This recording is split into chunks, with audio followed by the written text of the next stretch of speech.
C'est une maladie très rare pour un enfant. Nous devons donc nous souvenir spécialement de cet enfant dans la prière ce matin. Ainsi, nous désirons certainement tous faire cela. Les médecins ne savent même pas. Ils lui donnent un nom, mais je pense qu'ils n'ont fait qu'en inventer un pour désigner cela. Ils ne savent pas ce que c'était, mais Christ le sait. Je peux vous dire ce que c'est. C'est un démon. C'est vrai, le diable. Le nom qu'ils désirent lui donner, eh bien, ça les regarde. Mais voilà ce que c'est, voyez-vous, un mauvais esprit. Maintenant, tous ensemble, chantons une fois tous ensemble, crois seulement, tous en chœur maintenant. Crois seulement.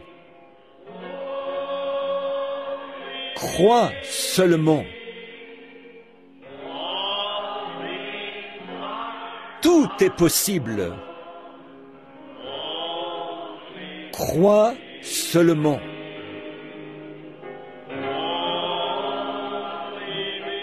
Crois seulement. Crois seulement. Tout est possible. Crois seulement. Le Seigneur va te guérir, petite sœur. Prions maintenant pour la fillette, alors que nous inclinons la tête. Notre Père Céleste, on dirait que je n'arrive tout simplement pas à m'ôter cela de l'esprit. Cette petite fille ici qui se meurt, elle est la petite chérie de quelqu'un. Elle est ta création. Et Satan est en train de ravir sa jeune fille. Maintenant, je te prie au nom de Christ d'arrêter la main de la mort. Fais fuir cet ennemi. Toi, Seigneur, qui es capable de former des murailles de chaque côté de la mer Rouge et de donner aux enfants d'Israël ton héritage. Un voyage sans danger à travers la mer, jusque dans la terre promise. Ô Dieu, nous te prions aujourd'hui d'enlever chaque obstacle et de laisser vivre l'enfant. Il nous a été donné de demander, et en tant que groupe croyant en toi, nous demandons au nom de Jésus la guérison de l'enfant. Amen.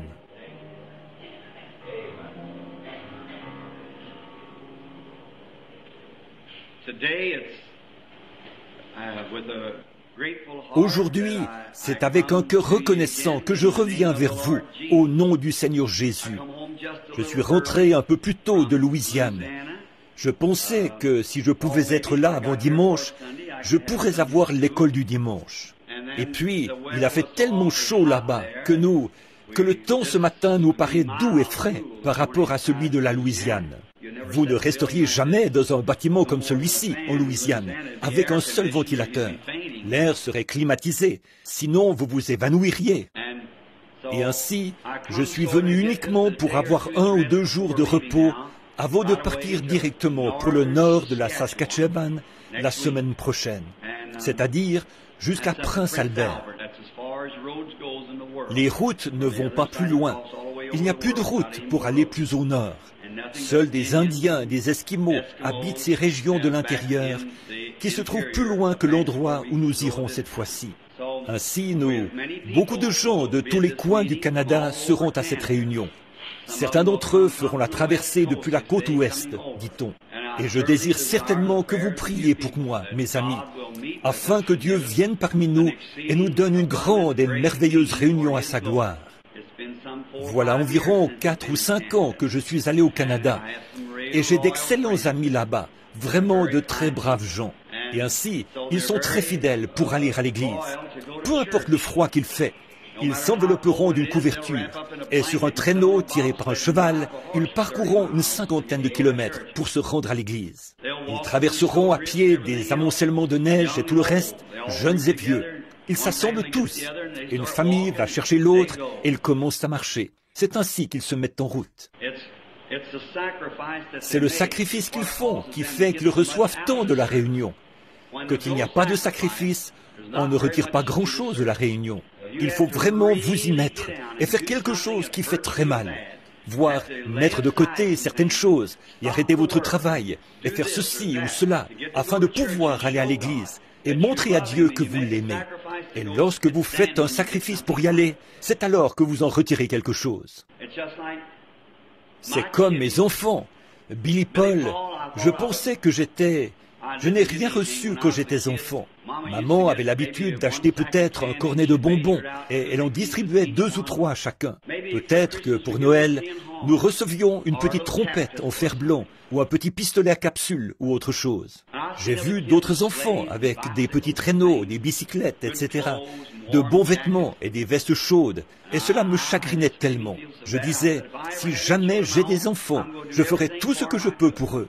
Eh bien, j'aurais été d'accord de me priver de nourriture pour acheter quelque chose à mes enfants. Et lorsque je vivais, quand Billy n'était qu'un petit garçon, je lui achetais un petit tricycle et je lui procurais tout.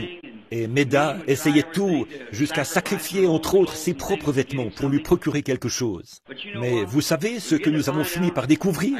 Je lui ai procuré un petit tricycle, et un petit arc et des flèches et tout le reste. Et je l'ai trouvé avec une cuillère ou un bâton au fond du jardin, en train de creuser quelque part. Voyez-vous? J'ai dit, les prochains ne seront pas comme ça. Voyez-vous? Si vous mettez tout dans les mains des gens, ils n'en veulent pas. Ce doit être quelque chose pour lequel on fait un sacrifice. Et le salut est ainsi.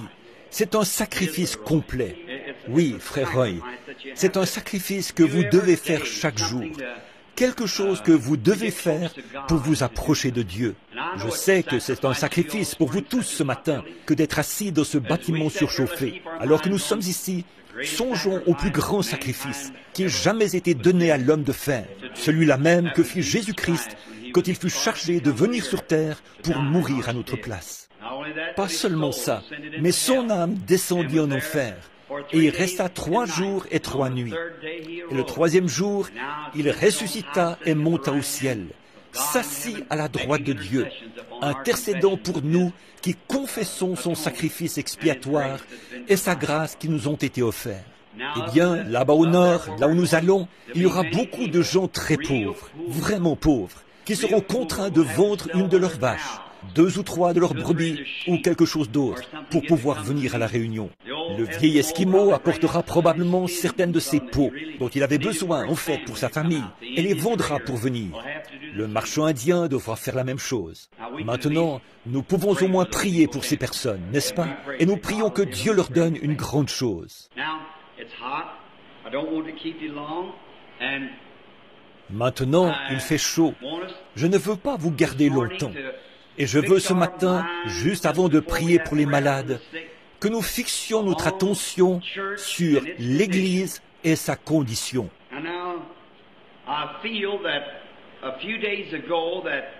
Et maintenant, je sens qu'il y a quelques jours, un message à l'Église m'a été donné à Shreveport en Louisiane. Et je crois que c'est sur la condition de l'Église. Et nous allons nous tenir devant Dieu avec cela ce matin, prier et demander à Dieu de nous aider. Je n'ai pas l'intention de l'aborder de la même façon. Mais demandons à Dieu de nous aider en ce jour où nous vivons. Et juste avant, voici la précieuse vieille Bible. Mais c'est précisément là-dedans que repose le contenu de la vie éternelle. Et souvenez-vous, la parole est Dieu. Dieu n'est pas plus que sa parole. Et nous ne sommes pas plus que notre parole. Et si nous faisons, bien entendu, vous et moi, nous sommes dans une situation différente. Parce que nous pouvons dire, eh bien, je vais faire une certaine chose. Nous en avons l'intention dans notre cœur. Mais des circonstances peuvent survenir qui font que nous ne pouvons pas faire ce que nous avions déclaré. Mais Dieu ne peut pas faire cela, parce qu'il est infini, et il connaît toutes choses, tout ce qui a jamais été et tout ce qui sera. Il ne peut donc pas faire une déclaration à moins de savoir qu'il peut y donner suite.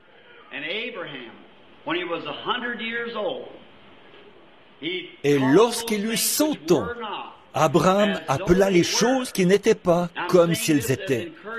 Je dis maintenant ceci pour encourager ceux pour lesquels on va prier, les malades.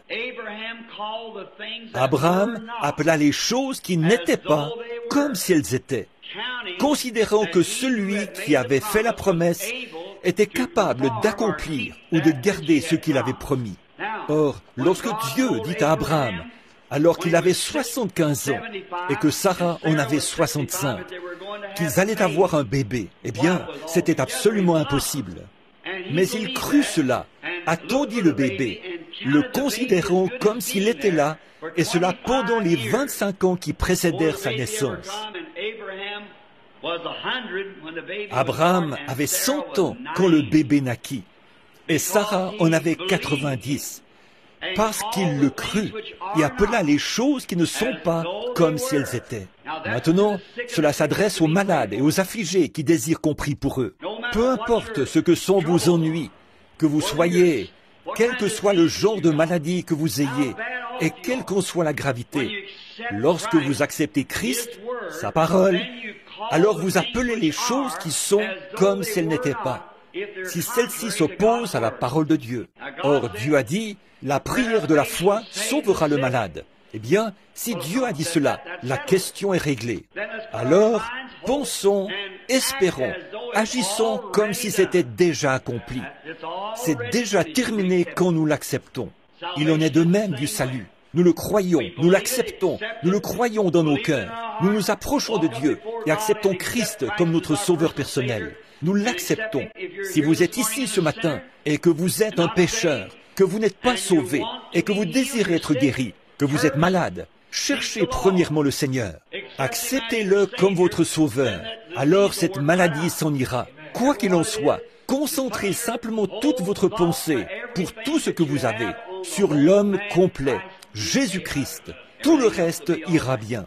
Ainsi maintenant, gardez cela à l'esprit, parce que j'ai dit ces quelques mots à l'intention de ceux qui sont malades et affligés. Donc ce matin, je vais parler à l'Église de sa condition, car je ressens que, bien que la guérison divine soit merveilleuse, lorsque j'étais à Shreveport, j'ai eu seulement 3 services de guérison là-bas, 3 ou peut-être 4 tout au plus, sur les 11 jours. C'est plus essentiel de prêcher aux âmes des hommes que de consacrer autant de temps à la guérison divine.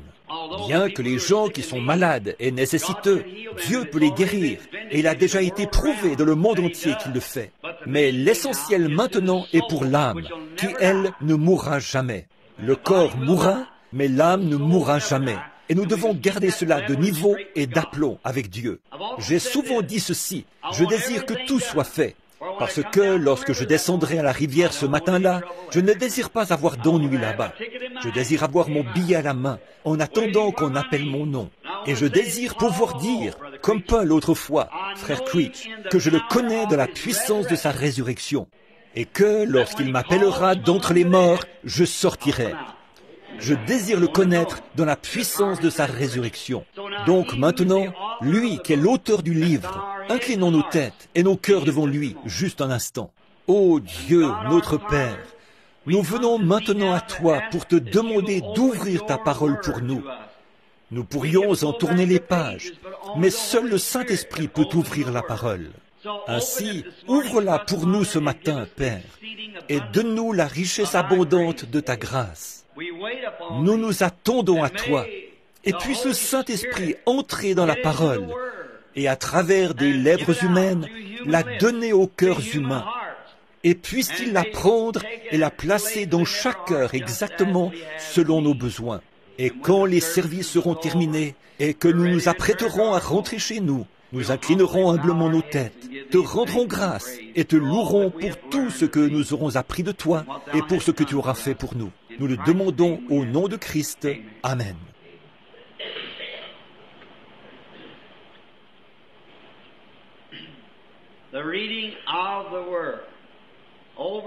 Comme lecture de la parole, prenez dans Jean au chapitre 1, vous qui avez des Bibles et qui aimeriez le lire avec moi ou l'inscrire comme texte.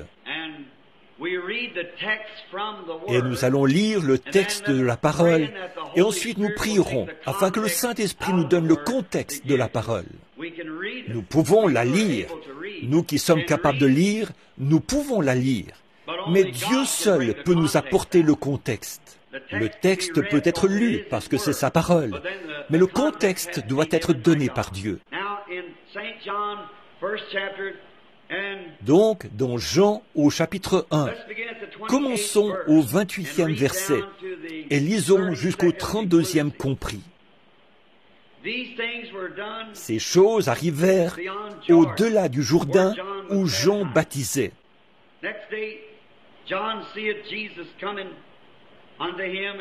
Le lendemain, il voit Jésus venant à lui et il dit, voilà l'agneau de Dieu qui ôte les péchés du monde.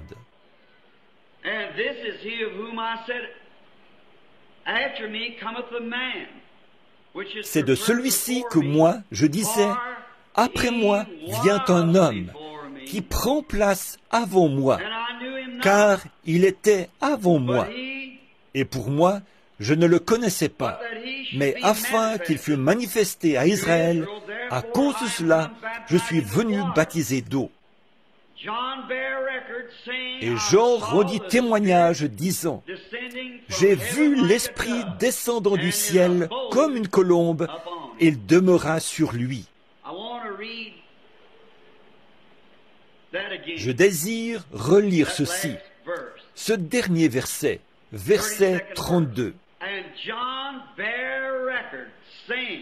Et Jean rendit témoignage, disant, « J'ai vu l'Esprit descendant du ciel comme une colombe, et il demeura sur lui. » Maintenant, que le Seigneur ajoute ses bénédictions à la parole.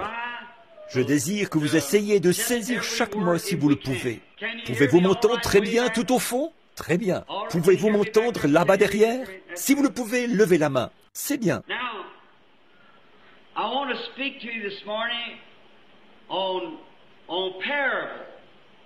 Ce matin, je désire vous parler en parabole, de telle façon que même la personne la plus irréligieuse qui se trouverait ici soit capable de comprendre. Nous venons à l'Église pour nous améliorer. Nous venons pour faire de nous-mêmes de meilleures personnes, de meilleurs chrétiens, de meilleurs citoyens, de meilleurs pères, de meilleures mères, de meilleurs voisins. Nous venons parce que Christ nous a dit que si nous venions et demandions quoi que ce soit en son nom, là où nous sommes assemblés à 2 ou 3, il serait avec nous et nous l'accorderait. Ainsi, qu'y aurait-il de plus ou de mieux pour nous aujourd'hui que de savoir que nous sommes venus à l'Église pour devenir meilleurs, pour élargir notre entendement? Et combien pourraient dire, c'est la raison pour laquelle je suis ici? Voyons un peu. Je désire une meilleure compréhension. Et nous ne pouvons pas avoir une meilleure compréhension à moins que cela. Et si nous désirons comprendre Dieu, cela doit sortir de la parole de Dieu.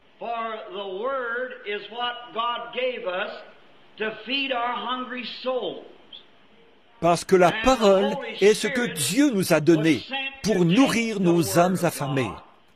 Et le Saint-Esprit a été envoyé pour prendre la parole de Dieu et pour nous nourrir par la parole. Voyez-vous?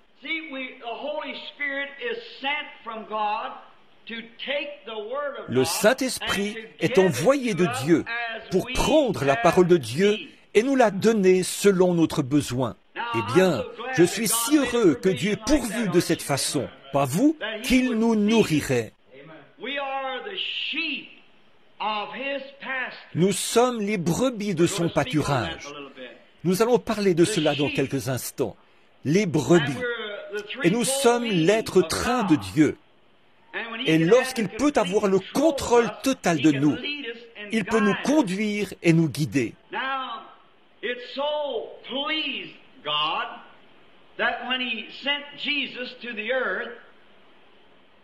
Or, il plut à Dieu, lorsqu'il envoya Jésus sur la terre, de le représenter sous la forme d'un animal. Et cet animal était l'agneau.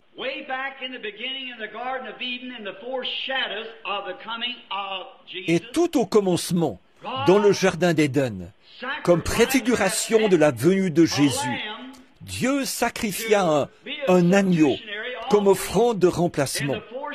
Cela laissait pressentir la venue de Christ.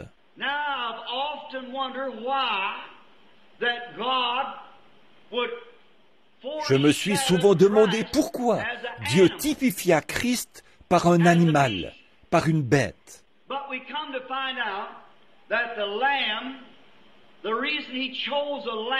Mais nous découvrons que l'agneau, la raison pour laquelle il choisit l'agneau, c'est que l'agneau est la plus humble et la plus douce de toutes les créatures de la terre. Il n'y a rien de plus humble et de plus doux qu'un petit agneau. Il est si innocent, il ne peut se suffire à lui-même. Il n'est pas arrogant. C'est une petite créature douce et humble. Et lorsque Dieu voulut représenter Christ aux yeux du monde, il le représenta sous la forme d'un agneau.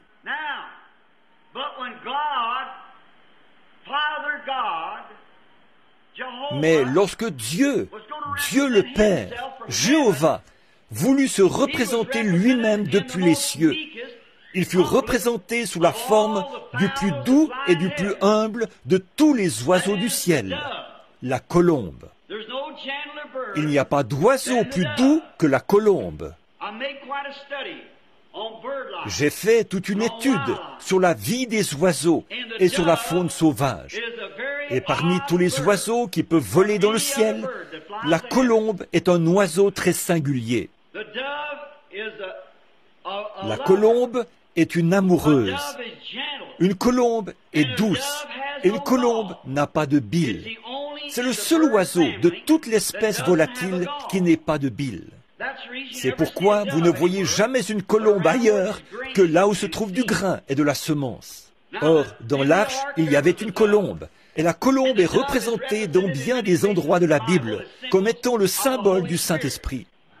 Et l'agneau est aussi représenté dans bien des endroits de la Bible comme étant Christ, de l'Apocalypse à la Genèse.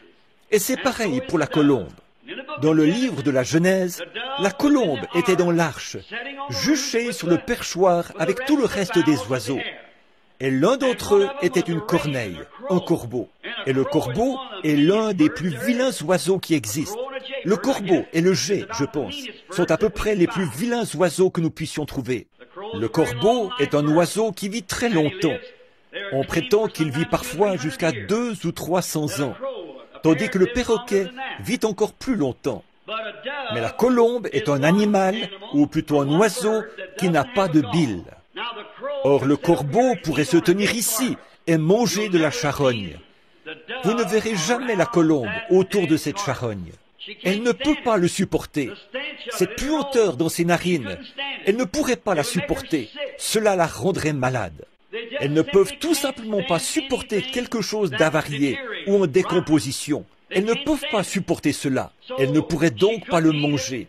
Si cette colombe en mangeait, cela la tuerait immédiatement. Car ce qui digère la nourriture, c'est l'apport de bile dans l'estomac. Et dans ce cas, l'absence de bile tuerait la colombe. Par conséquent, vous trouverez toujours la colombe dans un endroit où se trouve quelque chose de propre et de sain. Le corbeau est différent. Remarquez simplement comme le corbeau est un type de l'hypocrite. Le corbeau peut se poser sur une charogne et en manger autant qu'il le désire, puis s'envoler vers les champs et manger aussi du blé. Mais la colombe ne peut pas manger du blé et ensuite aller se poser sur une charogne. Ainsi, un hypocrite, un homme peut être un hypocrite et aussi bien manger des choses spirituelles, de bonnes choses, que des mauvaises. Mais un véritable chrétien, né de nouveau, ne peut pas tolérer les choses qui sont fausses et ne peut manger que de bonnes choses. Remarquez cela. Lorsque vous voyez un individu qui peut aller danser, sortir et boire et vivre dans le péché, puis revenir à l'église et peut-être crier tout autant que les saints, qu'est-il? Un charognard. Il peut manger aussi bien des choses pourries que de bonnes choses. Mais le véritable chrétien ne peut plus tolérer ces choses, parce qu'il est passé de la mort à la vie. Et immédiatement, cela le condamnerait tellement, juste d'y penser, qu'il détournerait le visage et s'en éloignerait. Oh, quelle image! Donc, l'agneau est un petit animal très doux. Il ne peut pas s'aider lui-même. Il ne peut pas compter sur lui-même, parce qu'il ne peut pas s'aider lui-même. Tenez, il y a quelque temps, quand je faisais encore des patrouilles, en traversant un pâturage, j'ai trouvé un petit agneau que tous les autres, pour une raison quelconque, avaient laissé en plan. Il était pris dans un amas de fils de fer barbelés. Et ce pauvre petit animal était couché là, saignant et bêlant. Je me suis approché et j'ai aperçu au loin, à peu près à 800 mètres, tout un troupeau de moutons. Or, s'il était resté là ainsi, et que nous ne l'ayons pas retiré de là, les corbeaux seraient bientôt venus et lui auraient piqué les yeux. Mais j'ai libéré le petit animal et l'ai pris dans mes bras. Il n'a jamais refusé. Il est resté très tranquille. Je l'ai pris dans mes bras. C'était peut-être la première fois qu'un être humain le touchait, mais il était gentil. Il était d'accord qu'on le conduise. Il était d'accord qu'on l'aide. J'espère que vous saisissez.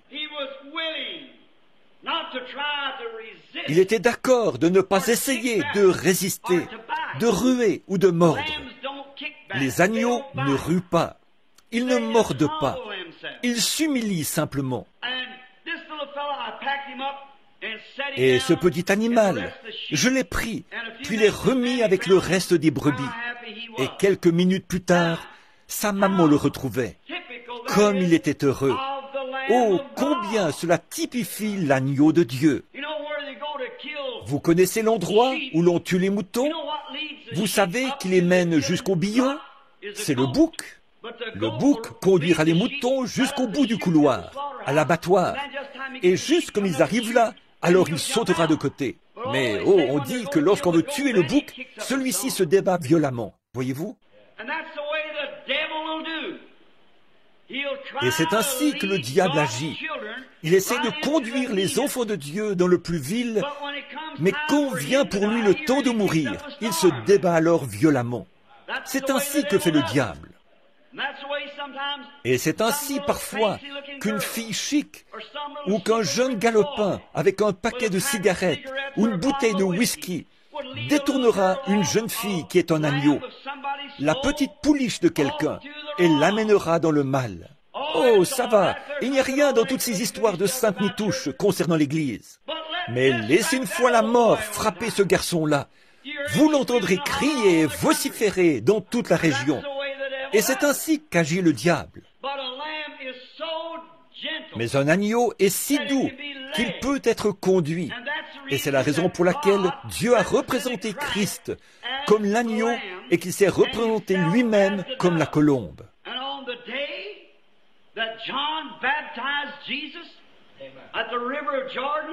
Et le jour où Jean baptisa Jésus dans le Jourdain, il se produisit là l'un des plus grands événements qui se soit jamais produit. Remarquez comme c'est beau, l'agneau, le plus doux de toutes les créatures de la terre, et la colombe, le plus doux de tous les oiseaux du ciel. Or, c'est là le seul moyen par lequel ils aient jamais pu être unis. C'est la seule manière permettant à la colombe de venir sur l'agneau. Or, lorsque la colombe descendit, Jean vit Jésus et dit, « Voici l'agneau de Dieu qui ôte les péchés du monde. » Et Jean dit, « Et je rends témoignage, voyant l'Esprit de Dieu comme une colombe, descendre et demeurer sur lui. » Alléluia! Vous y êtes! La colombe et l'agneau unis ensemble. C'est à ce moment que Dieu et l'homme devinrent un. C'est à ce moment que les cieux et la terre s'étreignirent. Alléluia! C'est à ce moment-là que Dieu fut fait chair. C'est à ce moment que Dieu descendit, venant de la forme de l'Esprit, fut fait homme et demeura parmi nous. C'est à ce moment que toutes les éternités s'étreignirent. C'est à ce moment que la race humaine déchue d'Adam et Jéhovah Dieu avec tous les anges, se rencontrèrent. Lorsque Dieu et l'homme devinrent un, en ce jour mémorable où Jean baptisa Jésus. Maintenant, si cela avait été un loup, le doux roucoulement de la colombe n'aurait jamais pu rester près du loup. Y a-t-il rien de plus joli que d'entendre, tard le soir, les vieilles tourterelles se poser là et roucouler un moment? Après avoir perdu ma femme et ma petite fille, je ne voulais pas qu'on sache ce que je faisais. Je montais dans ma vieille voiture, je prenais la route ici et allais au cimetière Walnut Ridge. Je m'asseyais là, à côté d'un arbre, et je regardais la tombe. Je ne pouvais simplement pas me passer d'elle. Il me semblait que je ne pouvais plus le supporter. J'avais déposé là mon petit bébé, âgé de 8 mois. Elle avait l'habitude de tendre ses petites mains et d'essayer de me toucher. Puis je jouais de la trompette ou lui disais quelque chose. Elle faisait « gou, gou » en tendant ses petites mains. Et je m'asseyais à côté de l'arbre, spécialement quand il commençait à faire nuit. Et il y avait habituellement une vieille colombe qui venait se poser dans le buisson et commençait à roucouler. Oh là là! Une fois, je me suis demandé si c'était l'âme immortelle de mon enfant qui revenait pour essayer de me parler. Il n'y a rien de plus doux que ce roucoulement de la colombe. Comme elle est affectueuse, elle apporte des nouvelles, et comme elle essaye de faire la paix. Je me lève tôt le matin, je vais dans les bosquets près d'où j'habite. Comme c'est paisible d'entendre ces colombes perchées dans un grand arbre, échangeant des roucoulements. L'autre jour, lorsque j'étais chez Frère Cox, il y avait une maman colombe avec 2 petits bébés. Ils étaient posés sur le toit du bâtiment afin que les chats ne puissent pas les attraper. Et la maman colombe les nourrissait. Ensuite, elle descendait, les prenait et les faisait monter dans l'arbre. Alors ils se tenaient là, leurs cous entrelacés, et ils roucoulaient, et se faisaient la cour toute la journée. 2 gentils petits bébés colombes. Et je pensais combien Dieu, la colombe est un animal si affectueux. Et la colombe, Dieu, qui désire témoigner son amour à ses créatures humaines. Dieu désire être aimé. Dieu désire vous aimer. Car Dieu a tant aimé le monde qu'il a donné son Fils unique, afin que quiconque croit en lui ne périsse point, mais qu'il ait la vie éternelle. Béni soit le Seigneur. Alors Dieu, qui désirait témoigner son amour, dut créer quelque chose d'aimable. Il dut créer quelque chose de doux comme lui-même. Et il dut créer quelque chose qui pouvait être aimé. Il dut créer quelque chose qui soit selon sa propre nature. Vous ne pourriez pas aimer quelque chose qui ne soit pas de votre propre nature. L'amour doit s'unir à l'amour. Un mari et sa femme doivent s'aimer l'un l'autre si jamais ils veulent surmonter leurs difficultés. Les membres d'une famille doivent s'aimer les uns les autres si jamais ils veulent surmonter leurs difficultés. Quelque chose à aimer. Vous cherchez partout, essayant de trouver une jeune fille que vous puissiez aimer et qui deviendra votre femme. Elle cherche partout, essayant de trouver un mari qu'elle puisse aimer.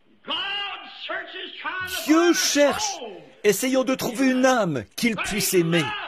Ainsi, il s'est représenté lui-même ici sur terre, comme une douce colombe et un doux agneau. Mais si cet agneau avait pris un instant la nature d'un loup qui hurle, cette colombe se serait envolée immédiatement. Elle se serait enfuie.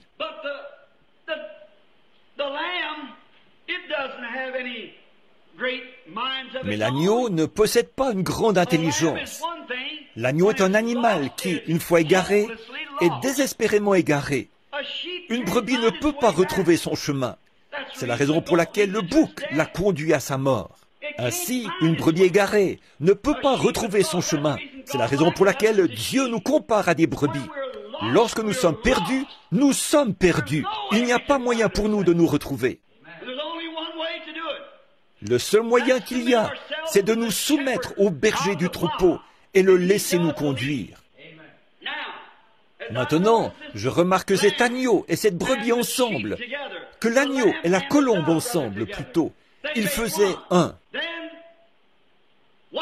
Ensuite, observez comment la colombe conduisit l'agneau, le Fils de Dieu, comme il était doux, sachant qu'il allait à l'abattoir. Comme il était doux, sans jamais rien faire de lui-même. N'essayons pas de se suffire à lui-même. Il dit, je ne fais rien avant que le Père me le montre premièrement, et le Père demeure en moi. Il y a autre chose qui caractérise l'agneau. L'agneau consent volontiers à renoncer à ses droits. Or, Dieu désire que nous soyons des agneaux. Mais si souvent, nous ne voulons pas renoncer à nos droits, abandonner nos droits. Il y en a tant parmi vous qui disent, « Eh bien, j'ai des droits, frère Branham. » C'est vrai. Mais êtes-vous prêt à renoncer à vos droits? Êtes-vous d'accord d'abandonner vos droits afin que Dieu puisse vous conduire? C'est ce qui arrive avec nos églises aujourd'hui, dans leur grande majorité. Alors que la douceur de l'agneau de Dieu, nous sommes censés être des agneaux, mais nous sommes devenus tout sauf des agneaux. Et c'est pour cette raison qu'aussitôt que nous prenons cette attitude, la colombe du Saint-Esprit prend son envol et s'en va. Si l'agneau de Dieu s'était mis à hurler comme un loup, ou avait fait quoi que ce soit de contraire à ce que la douce colombe lui aurait permis de faire, la colombe aurait pris son envol et serait partie en l'espace d'une minute. Et c'est la raison pour laquelle, aujourd'hui, nous nous demandons ce qui se passe avec l'Église pentecôtiste. C'est que nous avons pris une nature différente. Nous avons pris cette nature qui dit, nous réclamons nos droits. Nous allons faire ce que nous savons être juste. Et nous devenons arrogants. Nous devenons hostiles. Nous devenons indifférents. Nous laissons entrer la colère. Nous laissons entrer l'égoïsme. Un agneau, lorsque vient le temps, la laine qu'il a est à lui. Il y a droit. Sa laine lui appartient. Mais on prend cet agneau, on le met sur le billot et on lui attache les pattes. Il ne rue jamais. Il ne fait pas d'histoire. Vous lui retirez tout simplement ses droits parce que c'est un agneau. Il ne peut rien faire d'autre parce que c'est sa nature. Mais mettez-vous une fois en travers du chemin d'un chrétien. Vous découvrirez si c'est un agneau ou un bouc. Vous saurez ce qu'il est. Contrariez-le une fois. Et c'est la raison pour laquelle aujourd'hui, nos églises sont dans la condition où elles sont. Nous nous sommes appelés agneaux de Dieu. Les femmes et les hommes, ensemble, ont commencé à agir n'importe comment, sauf comme des agneaux de Dieu.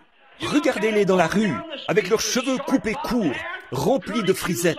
Et il y a seulement quelques années, vous n'auriez pas pu leur faire cela, même en les payant. Et alors, vous vous demandez pourquoi l'Église est dans une telle condition. C'est que vous avez pris la nature d'un loup ou d'un bouc, au lieu de garder l'humble douceur. Et vous dites, c'est mon privilège, frère Branham. Je sais que c'est votre privilège. Les coiffeurs coupent les cheveux. Et aussi longtemps que les coiffeurs couperont les cheveux, n'ai-je pas le droit? C'est juste. C'est votre privilège américain.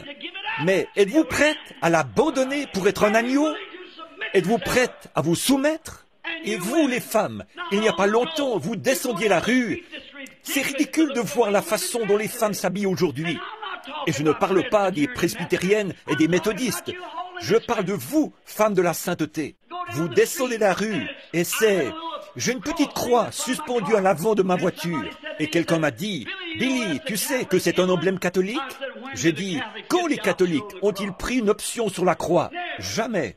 Ce n'est pas un emblème de la foi catholique. C'est l'emblème de la foi chrétienne.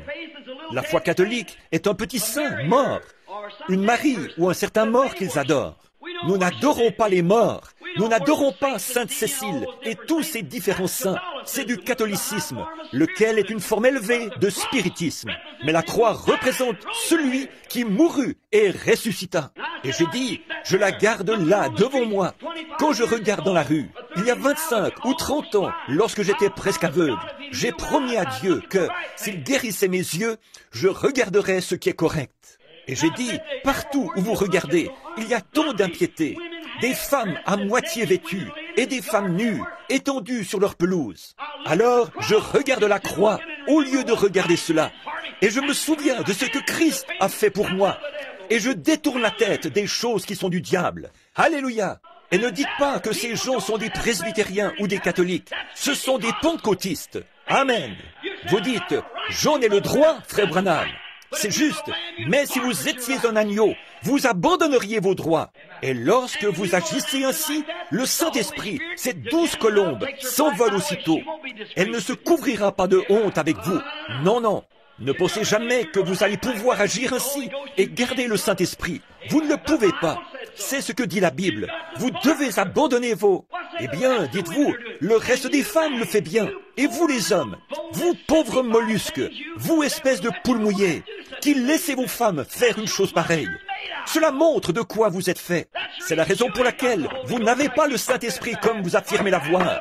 Sinon, vous auriez assez de cran pour la faire agir comme une dame, en tout cas aussi longtemps qu'elle vivra avec vous. Amen. Cela semble démodé et tranchant, mais c'est de ça que l'Église a besoin aujourd'hui. Un lavage du Saint-Esprit à l'ancienne mode. Elle a besoin d'être étendue, séchée et repassée par le Saint-Esprit. Certainement. Regardez dans quelles conditions le monde s'est enfoncé. Comment ils sortent dans la rue et font toutes ces choses. Comment vous collez votre nez contre la télévision le mercredi soir au lieu d'aller à l'église. Comment vous... Eh bien, il n'y a pas un enfant dans le pays qui ne connaisse bien David Crockett.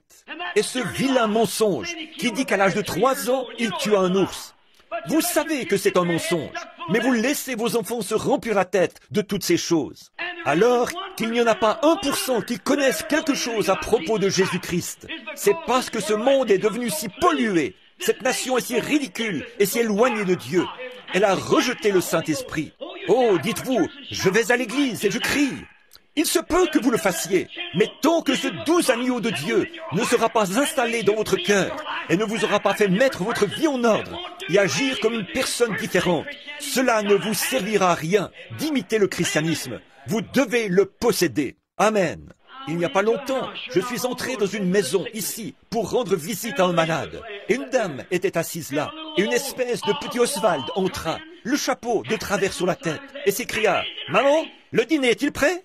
Elle dit « Chérie, nous n'avons pas eu le temps ce matin de préparer du dîner. » Mais, ajouta-t-elle, « Je suis en train de te faire un sandwich. Il y a là des oranges. » Il s'avança et prit une orange, la regarda, puis, après en avoir pris une bouchée, il la jeta contre le mur de toutes ses forces. Le jus coula sur le mur. Il dit « Si c'est tout ce que tu as dans cette maison, alors je m'en vais. » Comme ça. J'ai pensé « Oh Dieu, il faudrait que je puisse m'occuper de lui pendant 5 minutes. » Oh, je lui aurais arraché la peau comme jamais il ne se l'est fait arracher. Mais eux sont restés là, le plaignant et le dorlotant. Ce dont il a besoin, c'est une bonne correction à l'ancienne mode qui écorche le derrière. C'est ce dont nous avons de nouveau besoin. Des foyers à l'ancienne mode et des prédicateurs qui se tiennent derrière la chair et prêchent la vérité, l'appliquant là où il faut. Amen. C'est juste. Oh là là. Par exemple, la petite Marie tape du pied, lève ce petit nez, fait la moue avec ses petites lèvres rendues roses par les produits Max Factor. Puis elle relève sa petite tête et sort de la maison. Quelle honte! Comme les enfants sont désobéissants, la Bible a dit qu'ils le seraient. Les Écritures ont dit qu'ils le seraient.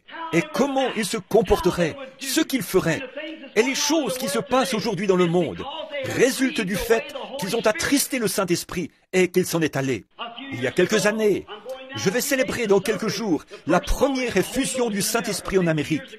Il y a 50 ans cette année que le Saint-Esprit est descendu pour la première fois au milieu des anciennes réunions pentecôtistes d'Azusa Street à Los Angeles, alors que les gens s'étaient réunis. Lorsque Christ descendit parmi ces gens, ceux-ci étaient doux et paisibles. Ils vivaient une vie de piété. Ils vivaient une vie de sacrifice. Ils étaient prêts à se soumettre. Ils étaient prêts à se laisser conduire par le Saint-Esprit. Ils ne se souciaient pas de ce que disaient les gens. Par exemple, qu'ils étaient vieux jeux, qu'ils étaient fous, et quoi encore. Ils étaient prêts à se laisser conduire par le Saint-Esprit. Mais aujourd'hui, oh là là, une houppette, une boîte de produits de beauté et une paire de shorts, et dehors dans la rue. Eh bien, c'est une honte. Elles affirment avoir le Saint-Esprit.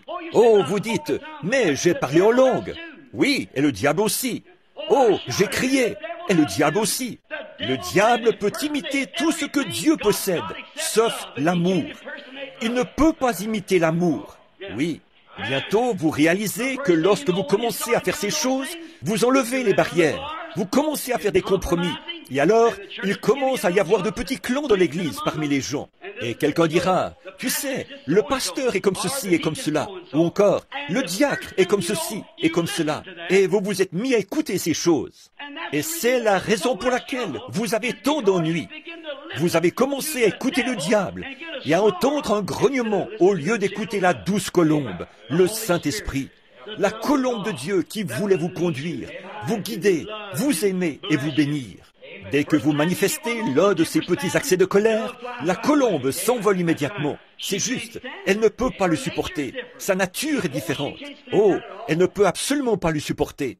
Et lorsque vous vous mettez à parler de votre prochain, elle ne peut pas supporter cela. Elle ne va pas le tolérer. Elle s'envole et s'éloigne. Elle ne peut le supporter plus longtemps. La colombe est douce. La colombe est humble. Et la colombe ne se tiendra sur rien qui ne soit de la même nature qu'elle. Maintenant, Dieu peut faire de vous un homme ou une femme avec une nature différente. Il peut vous donner une nature différente. Vous me direz, eh bien, frère Branham, que pouvons-nous faire à ce sujet? Redevenez tout simplement un agneau. Il n'y a que deux animaux qui s'associeront. C'est la colombe et l'agneau. La colombe ne viendra pas sur autre chose qu'un agneau. Et si vous êtes devenu un bouc, alors débarrassez-vous de ce vieil esprit de bouc. C'est juste. Si vous êtes devenu quelque chose d'autre, débarrassez-vous-en. Si vous commencez à devenir cancanier, une fois, je prêchais de toutes mes forces dans une certaine ville. Il y avait là des milliers de gens. Puis je fis un appel à l'autel. Je pensais avoir couvert le péché sous toutes ses formes.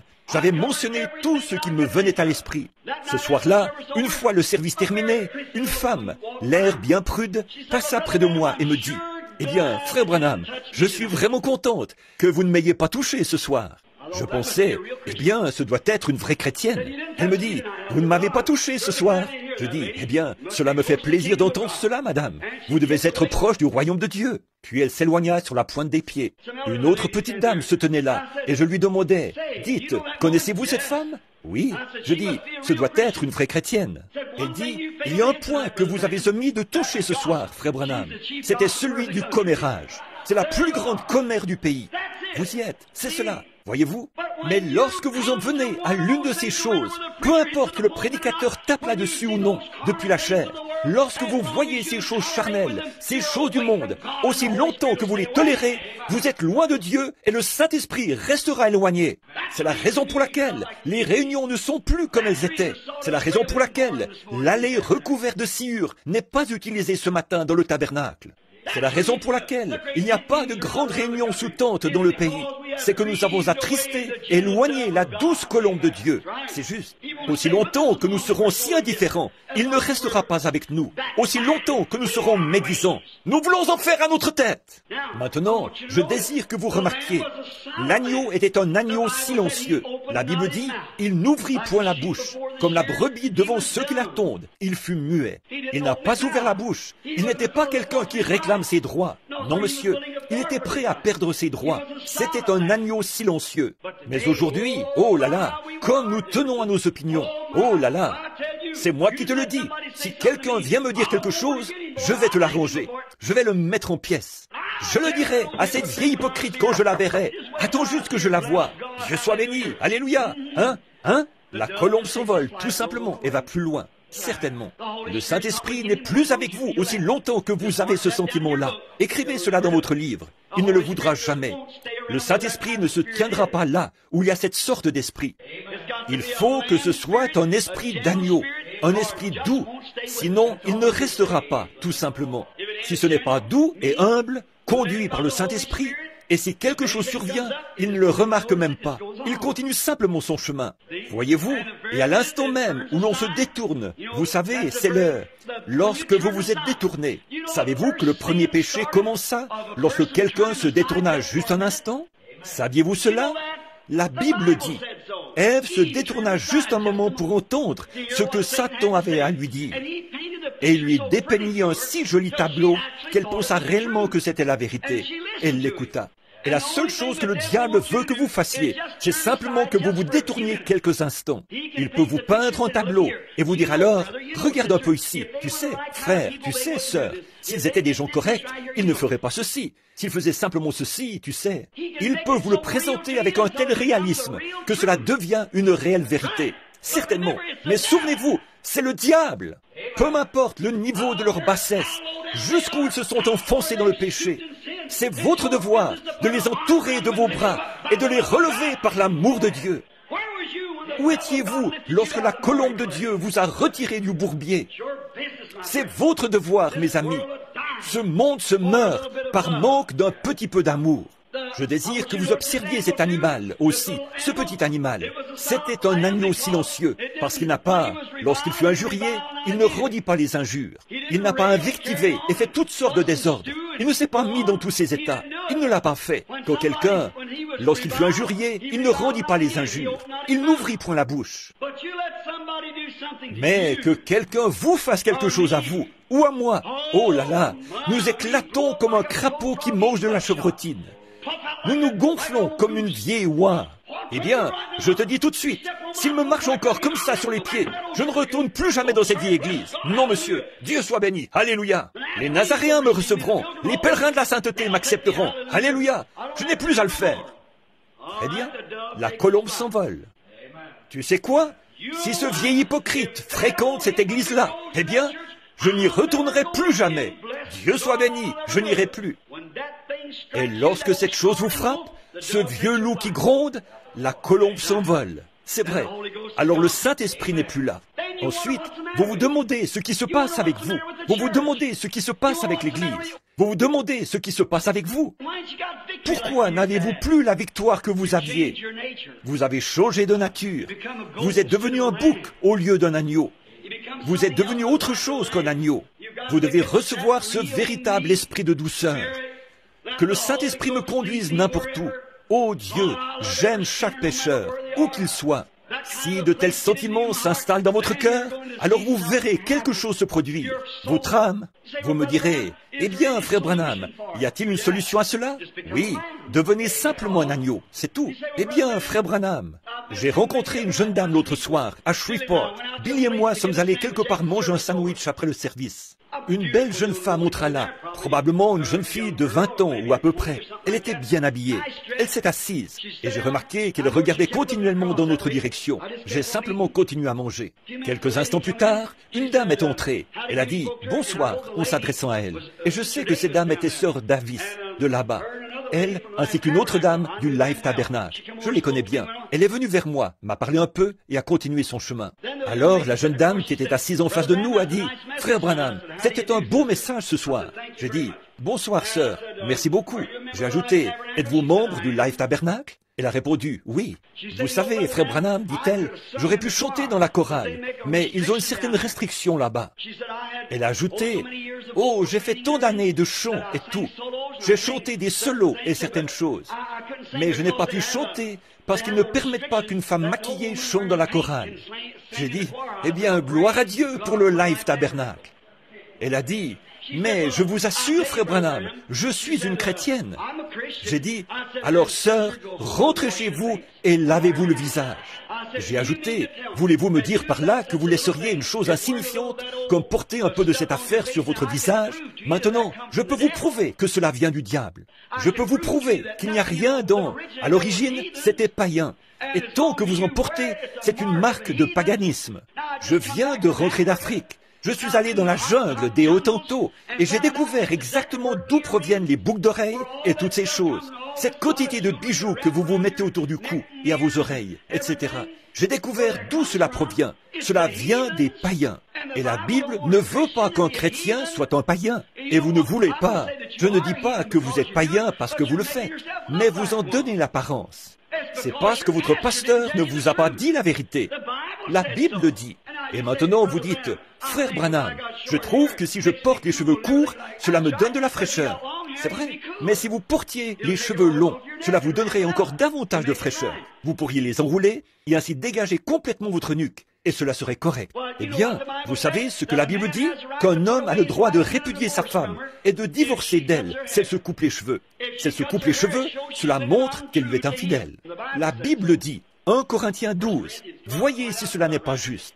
Une femme qui se coupe les cheveux déshonore son chef, qui est son mari. Si elle est peu honorable, il faudrait divorcer d'elle et s'en éloigner. C'est juste. Mais, voyez-vous, les pasteurs ne vous disent jamais ces choses-là. Et c'est la raison pour laquelle vous agissez ainsi. Et les hommes, la Bible dit, Tenez, il n'y a pas longtemps, quelqu'un m'a écrit et m'a dit, « Frère Branham, à propos de ces blues qu'ont les femmes, eh bien il est difficile de trouver encore des blues. Alors serait-il correct pour nous chrétiennes de porter celles qui sont en dacron, nylon ou quelque chose ainsi ?» J'ai répondu, « Écoutez sœur, laissez-moi vous dire une chose à ce sujet. Une chose est certaine, vous pouvez faire ceci. Si vous ne pouvez pas en acheter une, on vend toujours des machines à coudre. Vous pouvez donc en confectionner. » J'ai dit, c'est vrai, pour le faire paraître juste, vous savez, je crois que cela ne fait qu'exprimer ce qui est dans votre cœur. Votre façon de faire, ou la façon dont vous agissez, montre ce qui est en vous. C'est la raison pour laquelle il y a tous ces grognements, ces chichis et ces médisances, et toutes ces histoires dans l'Église. C'est ce qui divise l'Église. Cela montre que le diable est entré en vous, et que le Saint-Esprit vous a quitté. Or, je sais que chez certains d'entre vous, ces paroles font l'effet d'une raclée, mais il doit en être ainsi. Il le faut. C'est la raison pour laquelle je dis ceci. Non pour paraître intelligent ou pour faire le malin, mais pour vous dire où est le problème. Car un jour, j'aurai à comparaître et à répondre de vous. Ainsi donc, votre comportement, la façon dont vous agissez, montre ce que vous êtes. Si vous avez un vieux tempérament colérique qui sort de ses gonds pour presque rien, et que vous vous amenez et faites des histoires, critiquez et dites des vulgarités et des choses ainsi, cela montre d'où ça vient.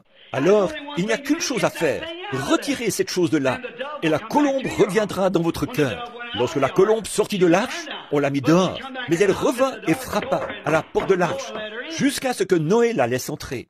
Le Saint-Esprit est ici, le Saint-Esprit désire entrer. C'est la raison pour laquelle aujourd'hui, le Saint-Esprit, il ne vous a pas quitté pour toujours, il est seulement perché là-dehors, sur la branche d'un arbre quelque part, prêt à revenir et à entrer en vous, et à vous donner l'amour, la paix et la joie que vous aviez. Certainement, il est prêt à le faire, il désire le faire, il est impatient de le faire, mais vous ne voulez pas le laisser faire. Maintenant, je ne m'adresse pas à vous qui êtes de l'extérieur. Je ne sais pas ce que votre pasteur... Je parle au Branham Tabernacle. Je ne parle pas à vous qui venez d'autres églises. Je parle au Branham Tabernacle. C'est ce qui se passe ici. C'est ce qui fait que la colombe s'envole, que quelqu'un commence un petit quelque chose dans l'église. Et tout de suite, quelqu'un dira, « Oh, vraiment? Oh, vous ne voulez pas dire que... » À ce moment, le Saint-Esprit s'envole. Il ne peut tout simplement pas supporter cette sorte d'esprit. Dès que la nature de l'agneau vous quitte, alors le Saint-Esprit s'en va, certainement. Et c'est ce qui se passe aujourd'hui. C'est la raison pour laquelle les gens sont dans une telle condition. C'est parce qu'ils laissent le faux esprit entrer dans leur cœur, dans leur vie. Or, c'est la raison pour laquelle nous avons... La Bible dit que c'est la raison pour laquelle il y a tant de malades et d'affligés parmi nous. C'est à cause de pareilles choses. Nous devons être doux, nous devons être paisibles, nous devons être un agneau, afin que la colombe puisse demeurer avec nous. Maintenant, souvenez-vous, la colombe viendra. Vous dites, « Oh, frère Branham, ne me dites pas que je n'ai jamais reçu le Saint-Esprit. Alléluia! Un soir là-bas, oh, lorsqu'il entra, j'aurais pu marcher. » Certainement, c'était lui. Oh, je me sentais si bien. Il me semblait que j'aurais pu prendre chaque petit oiseau qui était dans l'arbre, le serrer contre moi et lui témoigner de l'affection. J'aurais pu mettre mes bras autour de la personne qui m'a fait le plus de mal et l'embrasser. Oh, frère Branham, si vous saviez comment je me sentais alors, certainement, c'était le Saint-Esprit. Mais voyez-vous, la raison pour laquelle il n'a pas pu demeurer, c'est que vous étiez alors un agneau. Mais lorsque vous êtes devenu un loup, il a dû s'envoler. Il n'y a rien qui n'aille pas avec la colombe. C'est avec vous que cela ne va pas. Et vous avez laissé cet esprit venir sur vous. Ai-je fait cela, frère Branham? Oui, lorsque vous vous êtes mis à écouter ce commérage, lorsque vous avez écouté ce mensonge, lorsque vous avez dit, eh bien, j'en ai le droit. Vous n'avez aucun droit. Un prix a été payé pour votre rachat. C'était le prix du précieux sang du Fils de Dieu. Vous n'avez aucun droit légal. Alléluia. Le seul droit que vous ayez, c'est de venir à la fontaine remplie du sang tiré des veines d'Emmanuel. Et les pécheurs qui sont plongés dans ce flot perdent toute tache de culpabilité. Oui, monsieur. Le seul droit que vous ayez, c'est d'abandonner votre volonté propre à Dieu. Et à partir de ce moment-là, Dieu dirige. C'est ce qui fait que les réunions... C'est ce qui fait qu'il y a tant de choses étranges. Le Saint-Esprit ira à un endroit, puis il dira, « Ceci n'est pas juste. Arrête la réunion, va plus loin. » Je l'arrête, frère. Et comment? Et je vais plus loin. C'est juste, parce que vous devez être conduit par l'Esprit de Dieu. Et la seule façon d'être conduit par l'Esprit de Dieu, c'est de rester doux, et non pas de connaître beaucoup de choses. Oh, vous pensez, moi, je connais beaucoup de choses. Oui, vous emballez votre cerveau, si bien qu'il ne peut même plus fonctionner normalement. Vous connaissez tous les livres, toutes les réponses, tout le grec et tout l'hébreu, ce qui fait que la colombe n'a pas de place pour se percher. Exactement.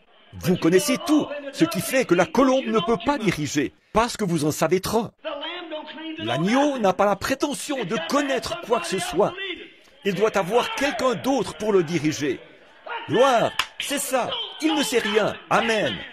La seule chose que je connaisse, c'est que Jésus-Christ est mort pour me sauver. En Californie, il y avait une fois quelqu'un qui marchait avec un écriteau devant lui, disant « Je suis un fou de Christ ». Et sur son dos était écrit « De qui es-tu le fou ?» C'est juste, devenez fou aux yeux du monde, afin que vous puissiez être conduits par le Saint-Esprit. Parce que les fils et les filles de Dieu sont conduits par le Saint-Esprit. Romains 8:1 dit « Il n'y a donc maintenant aucune condamnation pour ceux qui sont en Jésus-Christ et ne marchent pas selon la chair, mais selon l'Esprit, qui ne suivent pas le loup, mais la colombe. » Amen. Doc avait coutume de chanter un chant « Remplis-moi chaque jour d'amour, guidé par la colombe céleste, que j'aille mon chemin souriant et chantant, remplis-moi chaque jour d'amour. » Quel jour paisible ce sera pour le Branham Tabernacle, ou n'importe quelle autre église, ou n'importe quel individu, lorsqu'ils abandonneront leurs droits pour devenir un agneau. Que faire, frère Branham? Revenez à l'agneau, revenez à votre douceur, revenez à cette position où vous ne savez rien, revenez simplement pour vous soumettre à Christ. N'essayez pas de connaître quoi que ce soit. Marchez simplement de la douceur, de la tranquillité, dans l'humilité, dans la gentillesse, et la colombe vous conduira. Mais lorsque vous vous mettez à écouter ce commérage, et dès que vous laissez cette colère monter, dès que vous pensez que vous avez le droit de faire ceci et cela, la colombe prend son envol et s'éloigne. Alors, vous ne l'avez plus. Maintenant, elle n'est pas très loin de vous ce matin, Église. Elle est perchée là-bas, dehors, sur le rameau de la paix, attendant que votre nature change. Amen. Ce dont vous avez besoin aujourd'hui, c'est d'abandonner tous vos droits. C'est de laisser Dieu vous étendre par terre et vous dépouiller de tous vos droits. Amen. Pouvez-vous vous imaginer un petit agneau avec toute sa toison sur lui? Cela représente ses droits, oui. Il souffre de la chaleur. On l'étend alors sur le banc du tondeur. Ils savent ce qu'il y a de meilleur pour lui. Ils lui retirent tous ses droits et le tondent complètement. Il a bien moins chaud maintenant et il se sent léger pour courir. Oh là là, il est heureux et gambade. Il s'amuse bien. Oui, monsieur. Si vous abandonnez vos droits, c'est ce que vous recevez ensuite. Mais vous devez abandonner vos droits et laisser la parole de Dieu vous dépouiller de tout ce qu'il y a de mondain en vous. Vous débarrasser de toutes les habitudes du monde. Vous devenez alors une nouvelle créature en Christ. Il y a quelque temps, en Afrique, je parlais à un vieux saint. Il dit, « Frère Branham, je sais que vous croyez au surnaturel. » Je dis, « Certainement, mon frère. » Il dit, « Il y a des années, je croyais être quelqu'un. Je pensais être vraiment chrétien. Pour arriver à notre église, je devais gravir une colline. Après avoir garé ma petite voiture, je devais gravir une colline sur environ 300 ou 400 mètres et contourner des buissons, etc. pour y arriver. » Et il dit, « Nous avions une réunion de prière là-haut. » Il ajouta, « Je pensais être vraiment chrétien. Je connaissais toute la Bible. J'ai étudié tout l'hébreu. J'ai étudié toutes les prononciations exactes des mots. Si quelqu'un m'abordait pour parler de la Bible, je lui répondais du tac au tac. Je savais de quoi je parlais. Il dit, un soir, je montais à l'église. Il y avait eu beaucoup de conflits dans notre église. Il y avait des petits clans montés les uns contre les autres. Vous savez comment cela se produit. Je dis, oui, certainement. Il dit, sur mon chemin, en gravissant la colline, je réalisais soudain que quelqu'un me suivait. Et il dit, j'ai pensé attendre un petit peu pour permettre à cette personne de me rejoindre, afin de lui parler un peu en montant le chemin. Vous savez, c'est une bonne chose. Vous attendez juste un petit moment. Et il dit, comme je gravissais la colline, je vis un homme qui montait. Il portait un baluchon sur le dos, qui était beaucoup plus gros que lui. Cet homme était à bout de souffle. Il haletait. Il avançait à petits pas, essayant de monter. Et je lui dis, mon ami, puis-je vous aider à porter cette charge jusque sur la colline? Il répondit, non, c'est à moi de la porter. Je regardais ses mains. Alors dit-il, je sus que c'était une vision. Il avait des cicatrices aux mains. Alors je tombai par terre et dis, « Seigneur, est-ce que tu portes les péchés du monde dans ce sac ?» Il répondit, « Non, je porte seulement les tiens. J'essaie simplement de t'aider à gravir la colline, afin que tu puisses y arriver. » Il en est ainsi. Si nous regardions simplement autour de nous, nous découvririons qu'il est en train de porter les nôtres. Est-ce que cela ne vous fait pas vous sentir petit?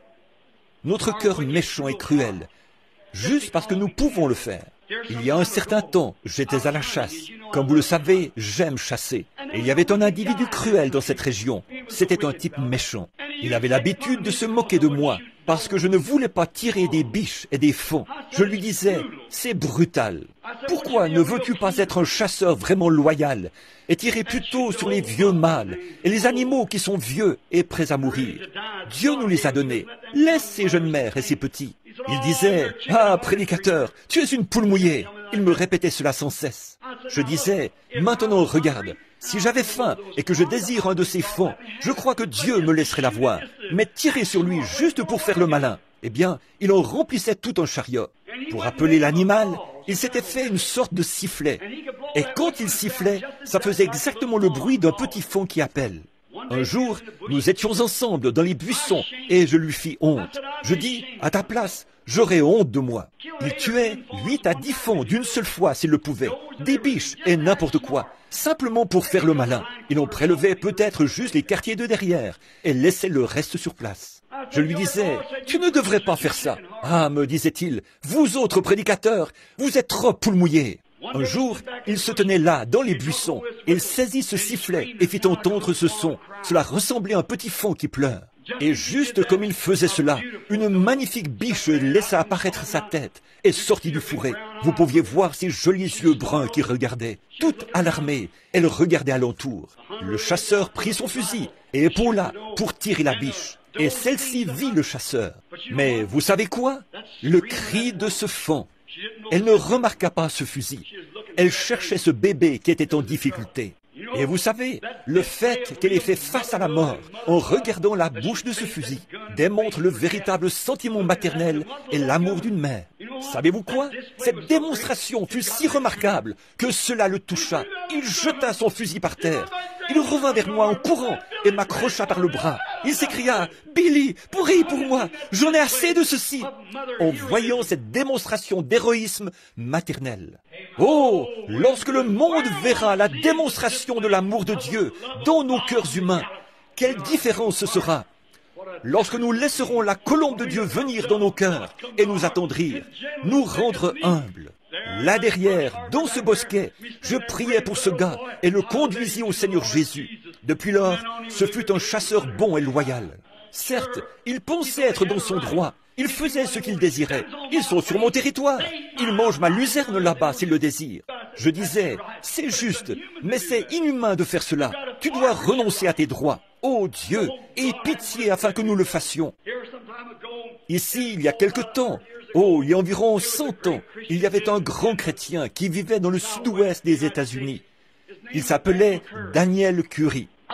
C'était un homme admirable, un homme pieux, sanctifié, un véritable chrétien, un homme que tout le monde estimait beaucoup, quelqu'un de merveilleux. Et on raconte qu'il mourut ou tomba en extase. Il dit qu'il monta au ciel, bien entendu, lorsqu'il mourut. Et en arrivant à la porte de perles, le gardien vint à la porte et dit, « Qui es-tu » Il répondit, « Je suis l'évangéliste Daniel Curry.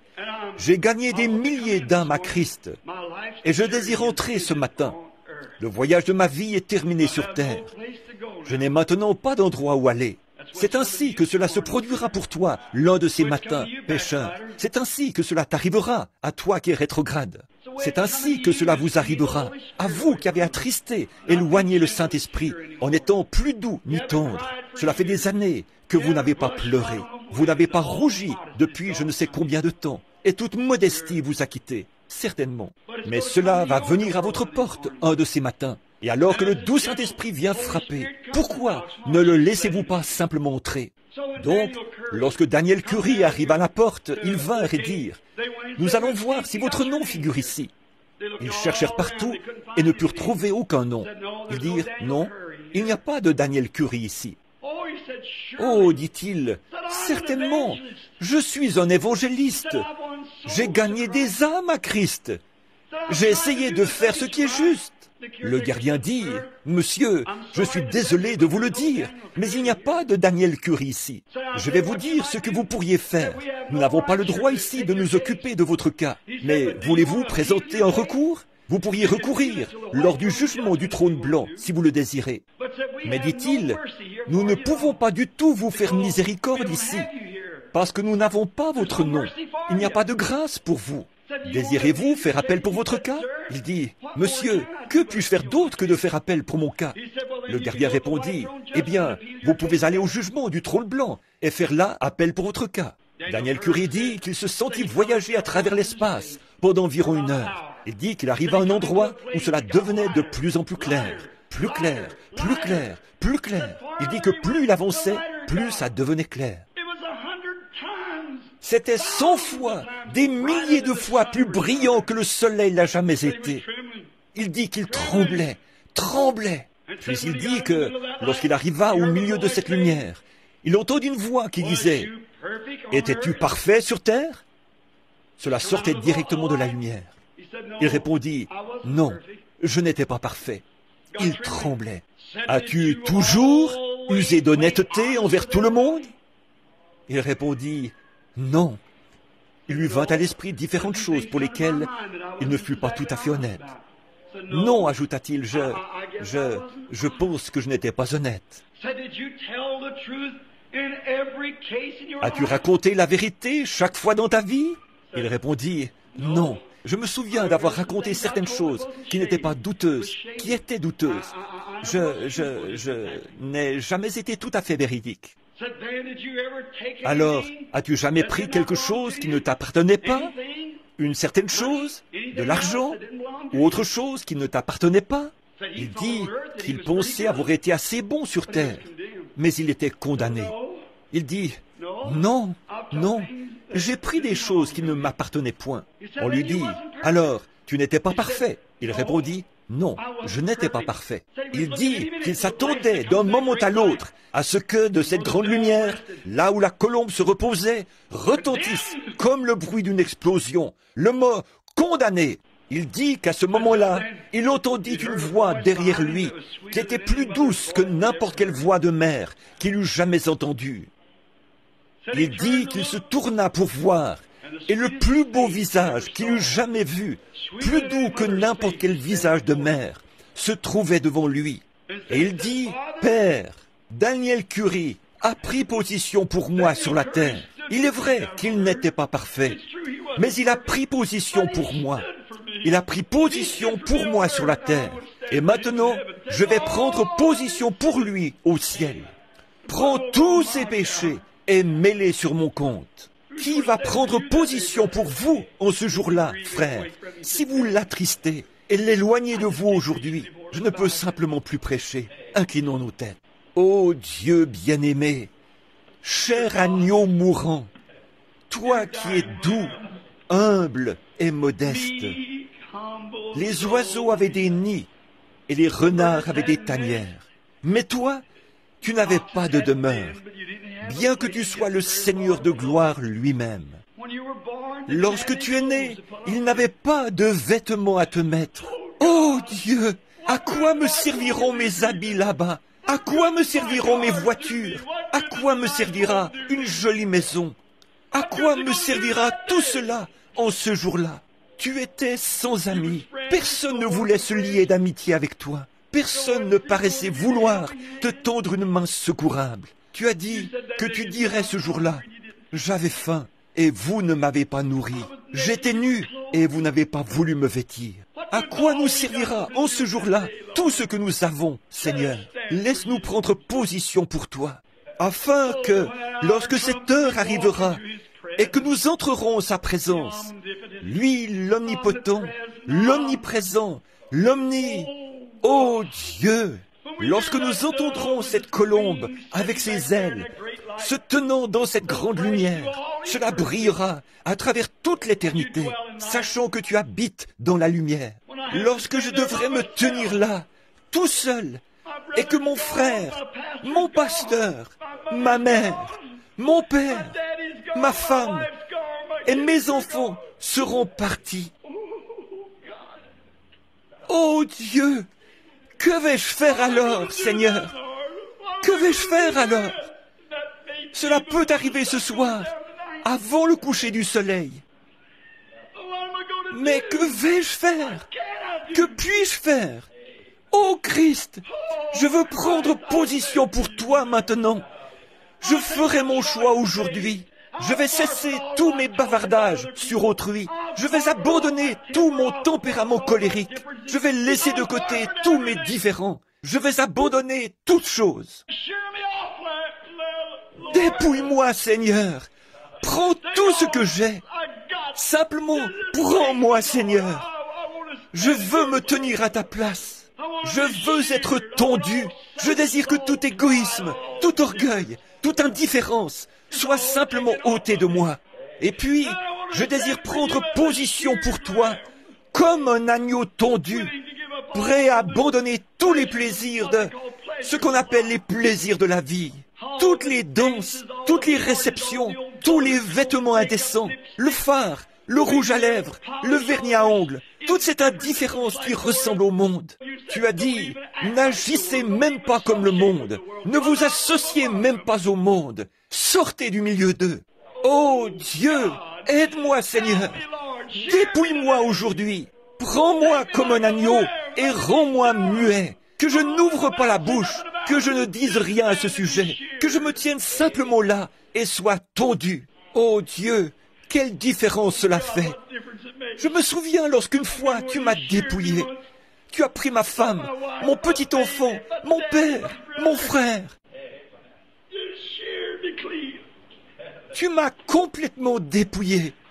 Cependant, dans mon cœur, je savais que je t'aimais.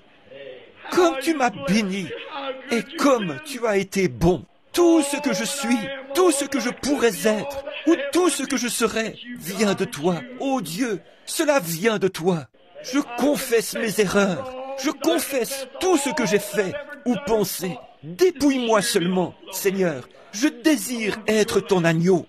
Pas seulement ça, Seigneur, mais prends chaque personne ici ce matin, chaque brebis, et ceux qui auraient le désir d'être des brebis. Dépouille-les tous ce matin, Seigneur. Fixe leurs petites pattes au billot de l'Évangile. Puisse le Saint-Esprit les conduire à la repentance en ce moment même, et qu'ils sachent qu'ils ont été indifférents à l'égard de Dieu.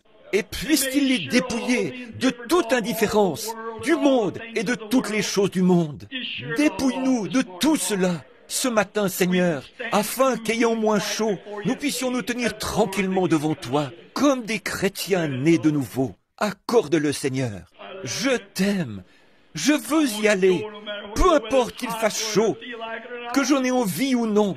Je veux y aller. Je désire prendre position pour toi, parce que je veux que tu plaides ma cause ce jour-là. Que tu dises, eh bien, il a pris position pour moi. Maintenant, je vais prendre position pour lui. Oh Dieu, accorde-le aujourd'hui. Est-on dit que chaque tête est inclinée et chaque cœur aussi? Je me demande ce matin s'il y aurait quelqu'un ici qui réalise qu'il a essayé d'en faire à sa tête. Il a fait ces choses qu'il n'aurait pas dû faire.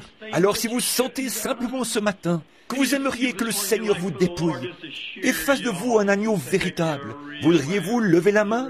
Dieu vous bénisse, madame. Dieu vous bénisse, frère. Dieu vous bénisse, frère. Quelqu'un d'autre voudrait-il dire, dépouille-moi, Seigneur. Me voici. Je suis une brebis. Je ne veux pas même ouvrir la bouche. Je désire seulement que tu retranches de moi tout ce qui est du monde. Dieu vous bénisse, frère. Dieu vous bénisse, madame.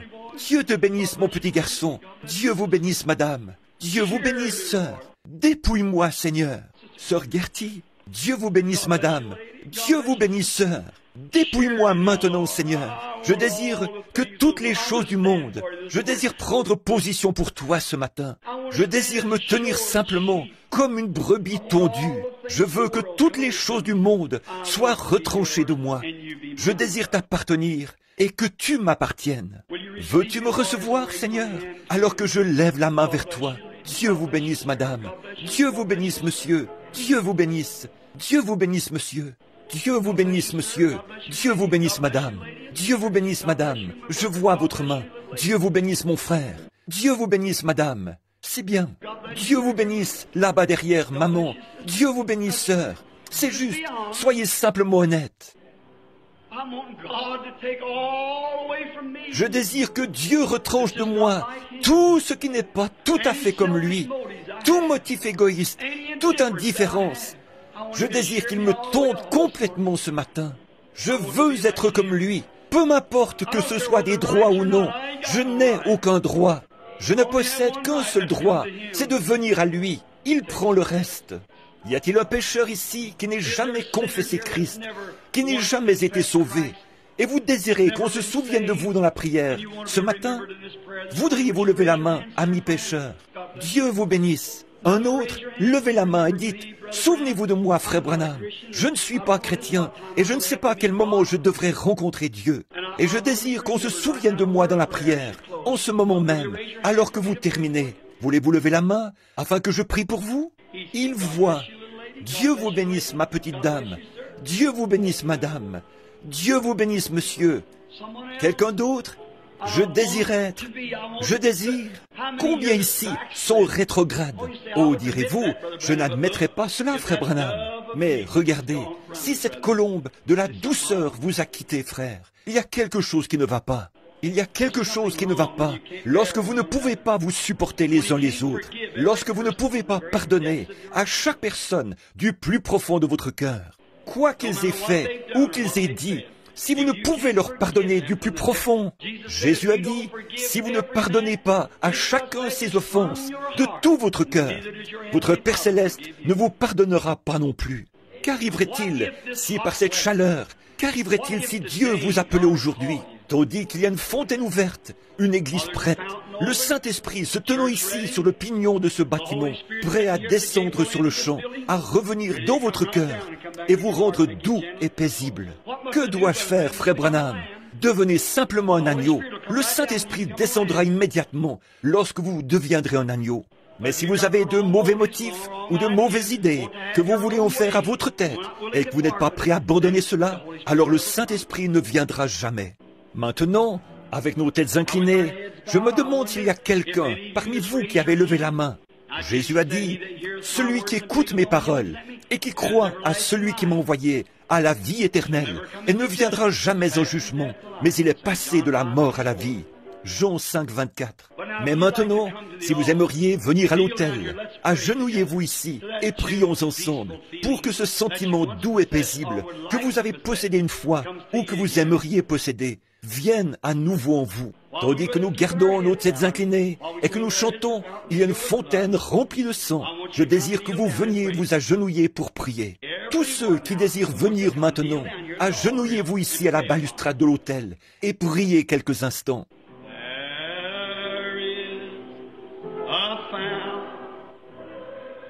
Il y a une fontaine remplie de sang, tirée des veines d'Emmanuel. Et les pécheurs qui sont plongés, Dieu vous bénisse, madame. Venez jusqu'ici et agenouillez-vous. Perde, avec vos têtes toujours inclinées, je l'espère, de même que vos cœurs. Vous savez qui est la première personne à s'avancer ce matin? Vous devriez avoir honte. Une femme de couleur, une pauvre femme, les chevilles enflées, les cheveux grisonnants. Elle s'approche de l'autel. Une fois, un vieil homme de couleur fut sauvé. C'était à l'époque de l'esclavage. Quand il fut sauvé, il alla dire à son patron qu'il était libre. Celui-ci lui dit, « Tu es quoi ?» Il répondit, « Je suis libre. » Alors il le libéra. Voici un autre groupe de gens qui s'approchent pour recevoir le salut ce matin. Il dit qu'il était libre. Que tout le monde soit en prière et prie intensément, voulez-vous, pendant que le Saint-Esprit traite avec les gens qui prennent une décision. Il dit, « Mose, as-tu dit que tu étais libre ?» Il répondit, « Oui, monsieur le patron, je suis libre. » « Si tu es libre, dit-il, alors je m'en vais te libérer aussi. Va prêcher l'Évangile. » Lorsqu'il fut sur le point de mourir, beaucoup de ses frères blancs vinrent le voir, et il leur dit, il pensait qu'il avait été dans le coma. Lorsqu'il se réveilla, il dit, « Je pensais être parti. Dieu vous bénisse, mon frère. Agenouillez-vous simplement. » Il dit, « Je pensais être déjà parti. » Ils lui dirent, « Qu'as-tu vu, Mose ?» Il répondit, « Quand j'ai passé la porte, je l'ai vu, et je suis resté là à le regarder. » Un ange s'est alors avancé et a dit, « Viens, Mose, tu as prêché l'Évangile pendant bien des années. Il y a une robe, une couronne qui t'attendent. » Il dit, « Ne me parlez pas de robe et de couronne. Je ne veux ni robe, ni couronne. Je désire seulement le regarder. » Je pense que c'est l'attitude de n'importe quel chrétien. Il y a quelque temps, je me trouvais dans un colisée, ou plutôt un musée, non loin de Chicago, et je regardais tout ce qu'il y avait là. J'aperçus un vieux noir, avec une petite couronne de cheveux blancs sur la tête. Il se promenait là, son chapeau à la main. Je le regardais. Il regarda à l'intérieur de quelque chose, puis recula brusquement, et des larmes commencèrent à couler sur ses vieilles joues noires. Il commença à prier. Je l'observai quelques instants. Il regarda à nouveau et se remit à pleurer. Je m'avançai et dis, « Monsieur ?» Il dit, « Oui, mon ami blanc. » Je dis, « Je vois que vous êtes... Qu'est-ce qui vous a tant ému? Qu'est-ce qui vous a pareillement émotionné ?» Il répondit, « Monsieur, si vous pouviez toucher mon côté, vous y sentiriez des cales. » Il dit, « Jadis, j'étais un esclave. Dans cette petite vitrine, un costume est exposé. » Je dis, « Je vois que c'est un costume, mais qu'y a-t-il de si particulier à cela? Cette tache là-dessus, dit-il, c'est le sang d'Abraham Lincoln. Eh bien, ce sang m'a libéré de ma ceinture d'esclave. » Il ajouta, « Alors, homme blanc, cela n'aurait-il pas de quoi vous émouvoir aussi ?» Je mis mon bras autour de son vieux cou et je dis, « Dieu vous bénisse, frère. Je connais un autre sang qui m'émeut. » Il dit, « Je connais aussi ce sang, monsieur. » Je dis, « Il m'a libéré d'une ceinture d'esclavage. » Autrefois, je sortais le dimanche et allais faire de la vitesse. Je me comportais mal et racontais des plaisanteries grossières. Oh Dieu, comment ai-je pu faire ça? Il y a encore des cicatrices dans mon cœur à cause de cela. Mais je suis heureux qu'il m'ait ôté cette ceinture. Tout cela a disparu maintenant. Il a pris ma place. Ici, il y a quelque temps, je regardais une femme qui était si vulgaire que j'avais envie de la condamner. Et Dieu me donna une vision qui me fit alors prier pour elle. Lorsque je vis que mes péchés étaient aussi grands que les siens, je m'avançai et m'assis à côté d'elle. Elle lui fit honte. Je lui dis que j'étais pasteur. Ses deux amis, elle avait environ 65 ou 70 ans, et ses deux amis s'agenouillèrent là, et ils donnèrent tous leur cœur à Christ. Oh là là, quelle différence! Ne le voulez-vous pas? Avez-vous tellement péché ce matin? Votre cœur est-il devenu si noir et si sale que même le Saint-Esprit ne peut pas le toucher? La colombe a peut-être pris son envol pour l'éternité. Elle est alors partie pour toujours. Dieu te bénisse, chérie. Une petite fille est en train de s'avancer. Dieu te bénisse, ma chérie. Vous me direz, cette petite fille ne sait pas. Oh, si, elle n'a tout simplement pas lu autant de revues et de vieilles histoires d'amour que vous tous. Voilà pourquoi elle est tendre. Jésus a dit, laissez venir à moi les petits enfants. Quelqu'un d'autre aimerait-il venir se joindre à nous ce matin? L'autel est ouvert. Encore un instant, tandis que nous chantons de nouveau. Et ensuite, nous allons offrir une prière pendant que ces pécheurs repentants prient.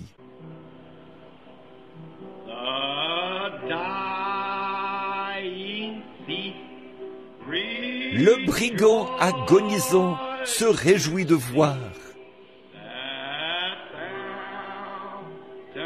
cette fontaine dont, certainement, tout espoir avait disparu. C'en était fait du pauvre homme.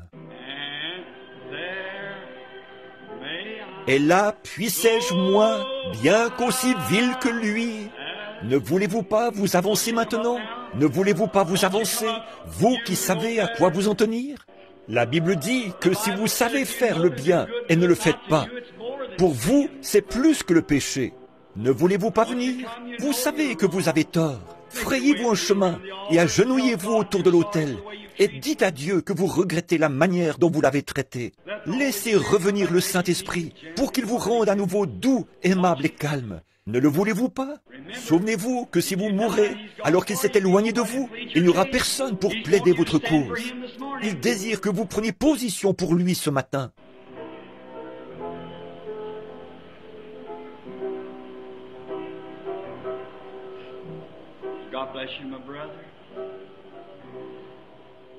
Dieu vous bénisse, mon frère. Nous attendons. Est-ce tout? Seulement 15 personnes dans l'Église à se sentir réellement condamnées? Vous avez vécu une vie paisible, pleine de douceur et de tranquillité?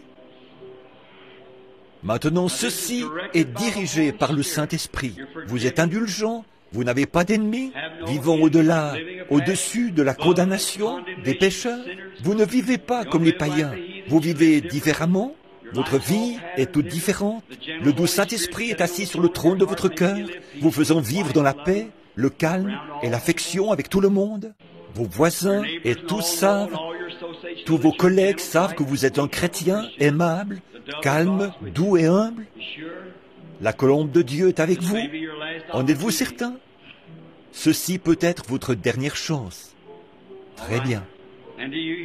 Alors vous qui êtes ici à l'autel, que Dieu vous bénisse. Vous n'aurez pas à être jugé maintenant. Le Saint-Esprit vous a apporté le jugement. Vous n'avez pas essayé de conserver vos droits en disant « Oh, voilà un bon bout de temps que je suis chrétien. Je n'ai pas besoin d'aller. » Pour certains d'entre vous, c'est la première fois que vous venez à l'autel. Je peux rester pécheur si je veux. C'est mon droit. Oui, c'est juste. Vous avez votre libre arbitre et vous pouvez agir comme vous voulez, mais vous avez renoncé à vos droits ce matin. Vous me direz, qu'est-ce qu'on va dire de moi si après avoir professé le christianisme, je m'avance à l'autel? Qu'est-ce qu'on dirait? Mais qu'est-ce que Dieu dit? Il vous a dit de venir et vous l'avez fait. Maintenant, vous avez renoncé à vos droits. Vous êtes venu afin que le doux Saint-Esprit prenne aujourd'hui sa place dans votre cœur. Je sais qu'il le fera. Je le sais, il l'a promis. Voyez, il n'y peut rien. Il ne peut tout simplement pas s'empêcher de venir. Il supplie, il pleure, il est mort. Il a tout fait pour trouver un endroit où venir. Il désire venir vers vous. Et à l'heure de votre mort, lorsque l'ange de la mort se tiendra au pied du lit, vous souhaiterez ne pas avoir à regarder cette chose hideuse, mais vous vous rappellerez qu'une fois vous avez refusé de venir, et qu'alors votre âme est devenue noire et sale. Ce sera trop tard, vos pleurs importeront peu. Ésaü, par sa persistance à pécher, a dépassé son jour de grâce et n'eut plus d'autre chance. Il pleura amèrement en cherchant un moyen de mettre ces choses en ordre, mais il ne le put pas. Dieu l'avait appelé pour la dernière fois. Mais vous avez abandonné tous vos droits, tous vos amis et tous vos sentiments et toutes choses ce matin pour venir ici. Vous avez abandonné vos droits quand vous vous êtes agenouillés ici pour parler à Dieu. Je vous déclare par la parole du Seigneur que Christ a dit « Je ne mettrai pas dehors celui qui vient à moi ». Maintenant, pendant que vous êtes là, à l'autel, repentez-vous. Dites-lui que vous regrettez ce que vous avez fait. Ce qu'il y a avec les gens qui ne reçoivent pas le Saint-Esprit lorsqu'ils se font baptiser, ils ne se repentent pas complètement. Dieu essaye de leur donner le Saint-Esprit. Il désire que vous soyez doux, aimables et calmes. C'est la raison pour laquelle vous vous relevez avec le même égoïsme dans votre cœur. Oh, il se pourrait que vous vous releviez en criant, en parlant en langue ou autre. Cela ne vous ferait pas avoir le Saint-Esprit. Vous devez vous relever de là en étant une personne différente. Vous devez vous relever de là en étant aimable, calme, doux, humble, avec l'Esprit de Dieu qui habite en vous. L'année prochaine, vous regarderez le chemin parcouru et vous verrez jusqu'où vous êtes arrivé. Voyez-vous, vous gagnez sans cesse du terrain. C'est le Saint-Esprit. Le Saint-Esprit est l'amour, la joie, la paix, la longanimité, la douceur, la bienveillance, la patience, la foi. Maintenant, repentez-vous tout simplement et dites à Dieu que vous désirez cela tout de suite. Il le fera. Toi, fillette qui est là, ma petite chérie, fais la même chose. Dieu te bénisse. Ta maman se tient debout, les mains posées sur toi. Cette chère sœur de couleur, âgée, ici, qui s'incline à l'autel. Il se peut que vous ayez dû manger du pain de maïs et de la bouillie de maïs. Il se peut que vous ayez dû vivre dans une ruelle, pour autant que je sache, sœur. Que Dieu bénisse votre cœur. Il y a un palais préparé pour vous dans la gloire ce matin. C'est vrai. En regardant vers l'autel, je vois une femme aux cheveux grisonnants, une jeune femme, la tête inclinée, une femme aux cheveux tout blancs. Oh Dieu! Je vois des hommes qui s'agenouillent et plusieurs autres ici. Repentez-vous simplement. Dites-lui que vous regrettez. Dites-lui que vous ne le ferez plus jamais. Par sa grâce, à partir d'aujourd'hui, vous mettrez un terme à tous vos différends. Vous voulez être doux et paisible. Vous voulez être humble et aller là où il vous conduit. Et lorsque les gens diront quelque chose, peu importe si cela a l'air juste, vous allez abandonner les droits que vous avez de parler de votre prochain. Vous allez parler de Jésus. Vous allez simplement faire ce qui est juste. Vous ne sortirez pas en ayant l'air d'un meurtrier. Vous ne sortirez pas pour vous jeter sur l'innocent. Mais vous voyez cette manifestation d'héroïsme par de véritables chrétiens et vous désirez être comme eux. Vous n'aurez besoin de dire à personne que vous êtes chrétien si vous en êtes un. On le verra simplement et on le saura en vous entendant parler. Vous êtes scellés à l'intérieur et à l'extérieur. Maintenant, alors que vous humiliez vos cœurs, repentez-vous. Dites à Dieu que vous regrettez, que vous ne le ferez plus, que vous avez honte de vous-même et de la façon dont vous avez agi. Et ensuite, je prierai pour vous. Et je crois qu'à ce moment-là, la paix s'installera dans votre cœur. Tout simplement une paix comme une rivière coulera dans votre âme. Il se peut que vous ne criez pas. Il se peut que vous ne parliez pas en langue. Il se peut que vous ne sautilliez pas. Mais vous quitterez l'autel avec quelque chose en vous. Quelque chose en vous qui vous ancrera à la vieille croix rugueuse, aussi longtemps que vous vivrez. Maintenant, priez en même temps que moi, confessez vos fautes. Notre Père Céleste, étant d'indignes créatures, cette salle chaude où l'on transpire ce matin, cette étuve, mais, ô Dieu, tu l'as fait sortir par nos pores. Le Saint-Esprit est descendu et a convaincu les gens qu'ils étaient dans l'erreur et qu'ils péchaient. Leurs esprits étaient arrogants.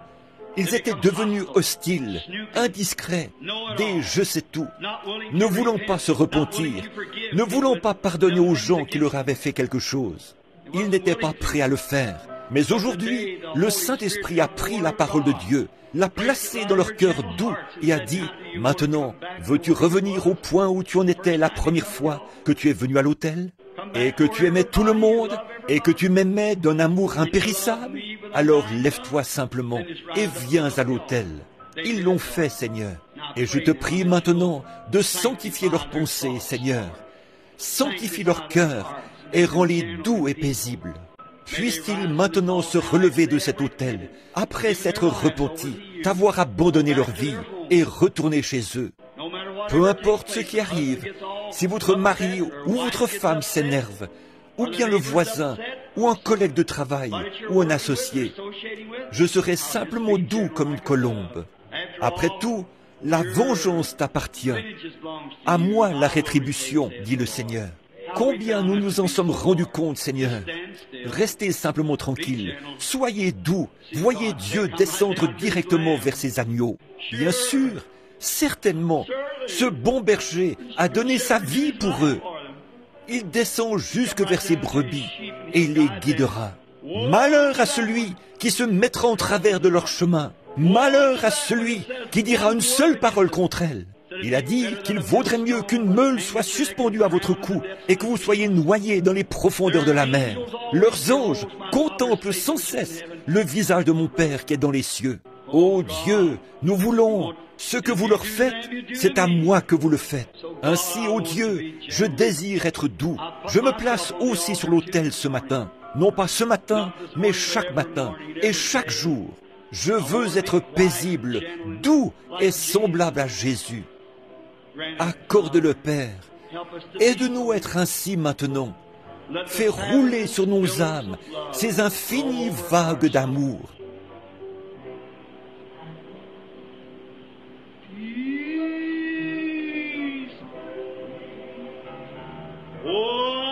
Paix, paix, merveilleuse paix. Descendons de notre Père Céleste. Ne le ressentez-vous pas maintenant dans votre cœur? Sur mon esprit, à jamais. Alléluia, Alléluia,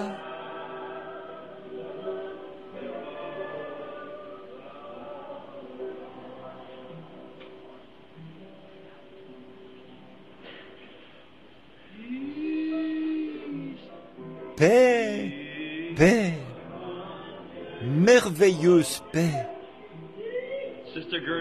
Sœur Gertie a dit de dire à toute l'Église qu'elle se sent aussi condamnée, mais elle fait du piano son autel, étant donné que le piano est son autel. Elle a dit, dites à l'Église de prier pour moi, alors qu'elle est assise là, les larmes coulant sur ses lunettes. Cette chair est mon autel. Je me suis aussi repenti. Ma Bible est mouillée.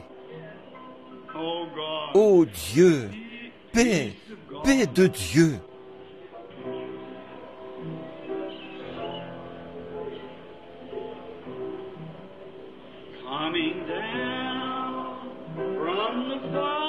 Descendant de notre Père céleste. Oh, alléluia. Sur mon esprit à jamais.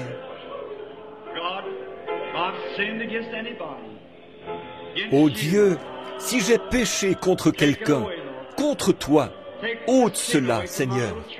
Enlève le péché de ma petite église ce matin.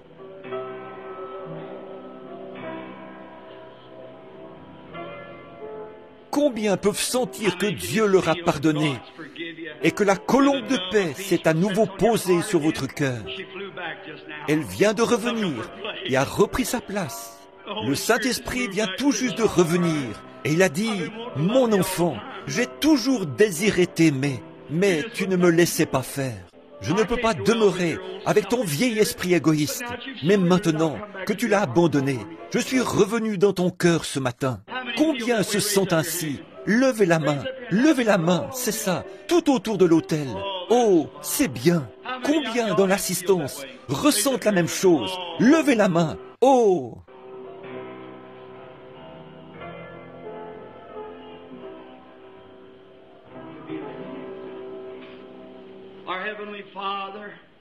Être comme Jésus.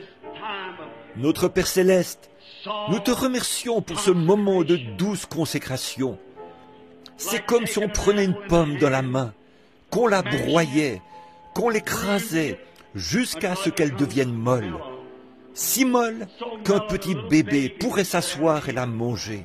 C'est ainsi que nous voulons que nos cœurs soient, Seigneur. Prends-le dans ta main, qui porte la cicatrice des clous. Écrase-le en disant, « Mon enfant, ne vois-tu pas que tu m'as blessé ? Tu m'as blessé lorsque tu es ainsi sorti de tes gonds. Tu me blessais. Oh, mon cœur a saigné pour toi, enfant, lorsque je t'ai vu faire telle et telle chose. Mais maintenant que j'ai ton cœur dans ma main, je désire le rendre vraiment doux. Je désire le rendre de telle façon que je puisse l'utiliser et y vivre. Je désire revenir sur le perchoir ce matin. Je désire revenir et demeurer, faire ma demeure en toi. Accorde-le, ô Dieu. Nous t'aimons. Accorde-le pour ta gloire. Nous le demandons au nom de Jésus.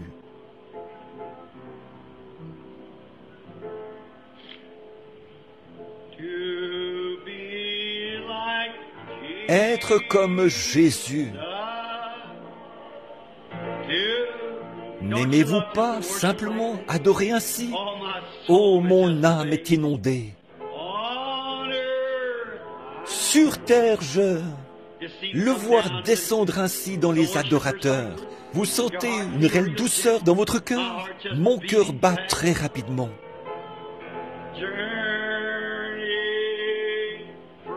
Voyage de la terre à la gloire.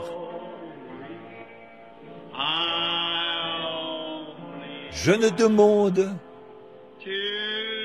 qu'à lui ressembler.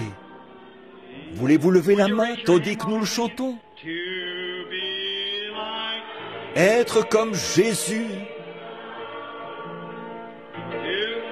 Joe, veux-tu t'avancer pour prier ce matin, frère? Dieu te bénisse. Trouve-toi une place ici à l'autel. Frère Joe, Dieu te bénisse.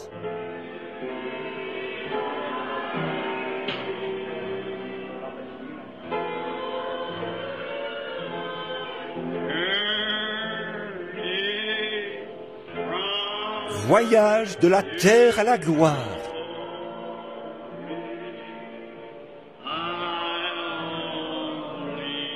Je ne demande qu'à lui ressembler. Je sais qu'il fait chaud, mes amis, je le sais, mais j'espère que vous vous sentez comme moi. Oh, je me sens comme si je pouvais m'envoler.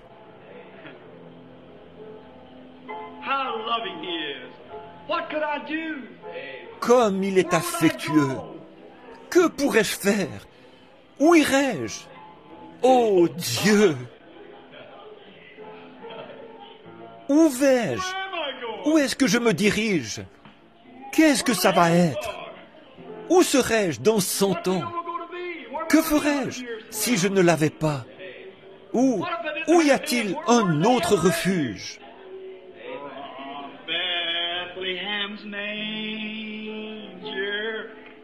De la crèche de Bethléem sortit un étranger. Sur terre, je languis d'être comme lui. Pendant tout mon voyage,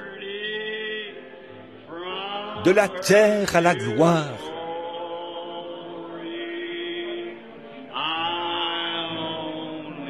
je ne demande qu'à lui ressembler. Tous ensemble maintenant. Être comme Jésus.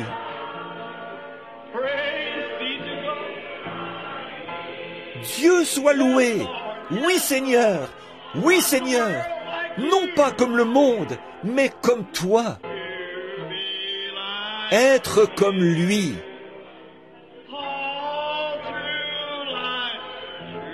Pendant tout mon voyage, de la terre à la gloire, je ne demande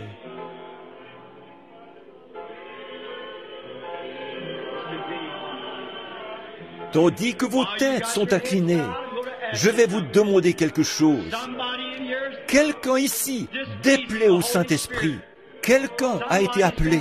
Je parle au nom du Seigneur Jésus, en tant que son prophète. Je peux sentir son cœur blessé. Quelqu'un dans l'auditoire lui a désobéi. Quelqu'un qui aurait dû venir. Ne voulez-vous pas venir maintenant? Pendant tout mon voyage de... Oui, sœur, mais il y en a encore d'autres que vous. Gloire. Je ne demande qu'à lui ressembler. Juste être comme Jésus. Ceci est mon seul désir, être doux et humble, modeste comme lui. Sur terre, ne voulez-vous pas vous avancer maintenant? Dieu veut vous voir vous déplacer. Un certain nombre d'entre vous, je savais que vous viendriez. Que Dieu vous bénisse, que Dieu vous bénisse, que Dieu vous bénisse. C'est cela, c'est cela. Je regardais au-dessus de cet auditoire. Il y avait là l'ombre noire la plus terrible que j'ai jamais vue. Le Saint-Esprit est ici maintenant. Il est sur moi en ce moment même. Attristons le Saint-Esprit. Être comme Jésus. Qu'a-t-il fait? Il est allé là où le Père l'a conduit. Dieu vous bénisse, frère. Dieu vous bénisse, mon frère. C'est juste. Venez jusqu'ici et agenouillez-vous. Sur terre, je languis. Maintenant, c'est le moment de confesser ses fautes, de se remettre d'aplomb, de se mettre en ordre, comme on le faisait dans le passé. Venez donc. Je sens toujours qu'il y en a encore là. Que Dieu vous bénisse, madame. Dieu vous bénisse, madame. Dieu vous bénisse. Dieu vous bénisse. Dieu vous bénisse. C'est juste. Le Saint-Esprit a toujours raison. Venez. C'est juste. Avancez-vous. Lui, Être comme Jésus. Être comme, oui, Jésus. Sur terre, Oh là là, c'est juste, c'est cela. Remplissez simplement les allées. Avancez-vous et priez. Pendant tout mon voyage, de la terre à la gloire, repentez-vous simplement. Dites à Dieu que vous regrettez. C'est tout ce que vous avez à faire. Qu'à lui ressembler. Ne voulez-vous pas continuer à venir maintenant? C'est juste. N'hésitez plus. Avancez-vous. Être comme... Qu'allez-vous faire? Qui va prendre position pour vous? Peut-être ce soir. Qui va prendre position pour vous lorsque la mort vous saisira par la manche? Peu importe ce que vous avez fait, le Saint-Esprit se trouve tout près de vous. C'est lui qui désire que vous veniez. Pendant tout mon voyage, de la terre à la gloire, repentez-vous simplement et dites, « Oh Dieu, je regrette, je ne voudrais pas faire cela. Tu ne prendras pas mon parti si je ne prends pas maintenant position pour toi. Et je veux que tu prennes mon parti, et je vais prendre position pour toi à partir d'aujourd'hui. Je vais vivre comme un chrétien devrait le faire. Je vais changer mes façons de faire. Je vais être doux et paisible. Je vais laisser les autres discuter tout seuls. Je vais simplement vivre doux et paisible devant toi. Peu importe depuis combien de temps vous professez être un chrétien et à quelle église vous appartenez, ceci n'a rien à voir. Approchez-vous donc. Dieu vous bénisse. Avance-toi, mon enfant. Dieu vous parle maintenant. Si vous croyez que je suis son serviteur, le Saint-Esprit m'a parlé ce matin et m'a dit, fais cet appel. Il y en a beaucoup qui sont là. C'est aujourd'hui le jour. C'est maintenant le moment. Il y en a encore environ 5 ou 6 là-bas derrière qui devraient vraiment venir. Maintenant, souvenez-vous, frères, sœurs, je suis en train de vous regarder. Je vois ces ombres noires juste au-dessus de vous. Vous feriez mieux de vous avancer. Être comme Jésus. Ne voulez-vous pas être comme lui? Aimable, paisible, doux et humble? Dieu vous bénisse, jeune homme. Dieu vous bénisse, vous, papa, avec le bébé. Dieu vous bénisse, sœur. Dieu vous bénisse, amis pécheurs. C'est juste. Venez jusqu'ici, sœur. Avancez-vous. Trouvez-vous une place. Dieu vous bénisse. Chère sœur, vous avez de quoi être reconnaissante. Vous étiez clouée au lit, en train de mourir. Et voici maintenant vous marchez jusqu'à l'autel. Que Dieu bénisse votre tendre cœur. Le Saint-Esprit parle à nouveau maintenant. La repentance. Criez simplement à Dieu. Priez simplement à votre manière.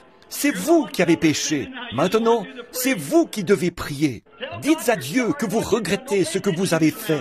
Ne prêtez pas attention à ceux qui sont autour de vous. Dites simplement, « Oh Dieu, pardonne-moi. Je ne voulais pas être ainsi. Je désire être doux. Je ne contrarierai plus et ne ferai plus jamais d'histoire. » Oh Dieu, oh comme j'aime ça. Père Céleste, pour chaque pénitent qui se trouve maintenant à l'autel et qui s'est mis à genoux pour prier, oh Dieu, puisse les mamans, les papas, les enfants, les pères, les mères et qui que ce soit d'autre, les voisins, les membres d'église, les diacres, les administrateurs. Oh Dieu, pendant ce moment de formation à l'ancienne mode, alors que nous sommes assis dans cette salle surchauffée ce matin, le Saint-Esprit descend et nous parle de paix. Oh Dieu, je veux être présent en ce jour-là pour t'entendre dire doucement, oui, tu t'es avancé et tu as pris position pour moi. Maintenant, je vais prendre ton parti. Oh Dieu, je désire que tu mettes cette paix dans chaque cœur qui se trouve ici aujourd'hui. Je désire que tu le fasses tranquillement et doucement. Je désire que tu entres là avec un sentiment tel qu'il ne les quitte plus jamais dorénavant. Puissent les foyers être renouvelés.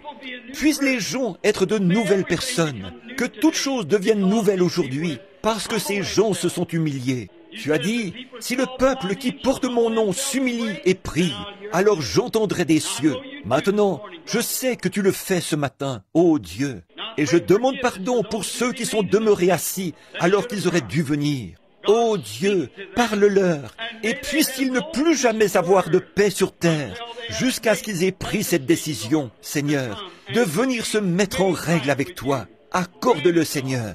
Bénis chacun maintenant, que ta bonté et ta miséricorde demeurent à jamais sur chaque âme repentante qui s'est pliée dans cette église ce matin. Ô divin Père, j'ai fait ceci selon ton ordre. J'ai appelé ces gens, ils se sont levés. Tu as dit, celui qui rendra témoignage de moi devant les hommes, je rendrai témoignage de lui devant mon Père et les saints anges. Beaucoup parmi ceux-ci sont des chrétiens depuis des années, mais ils sont debout ce matin pour témoigner de leurs péchés et de leurs mauvaises actions. Ils sont devenus impossibles à aimer. Le Saint-Esprit s'est retiré d'eux. Et bien des fois, ils ne peuvent pas sentir ce sentiment de bonté, de douceur, d'humilité qu'ils devraient ressentir. Beaucoup étaient des pécheurs qui sont venus pour la première fois, mais ô Père, ils veulent ce merveilleux sentiment, la paix qui surpasse toute intelligence.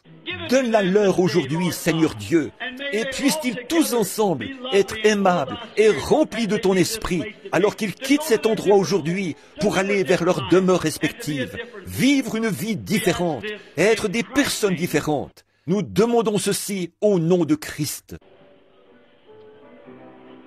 De la place à la fontaine.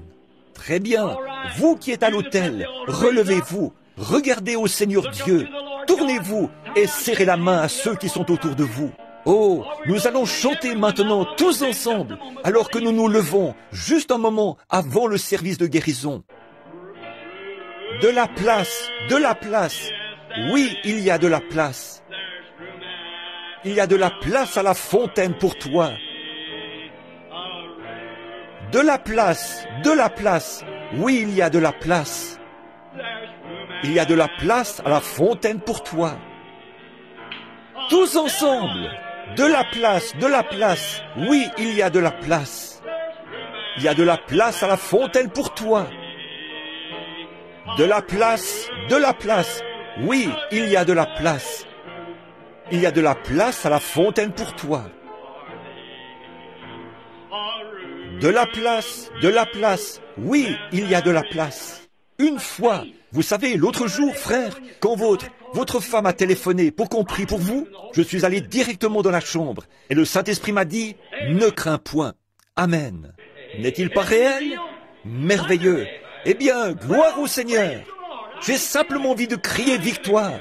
Très bien.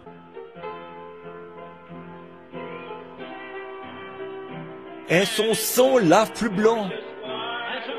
Tu as quelque chose à dire?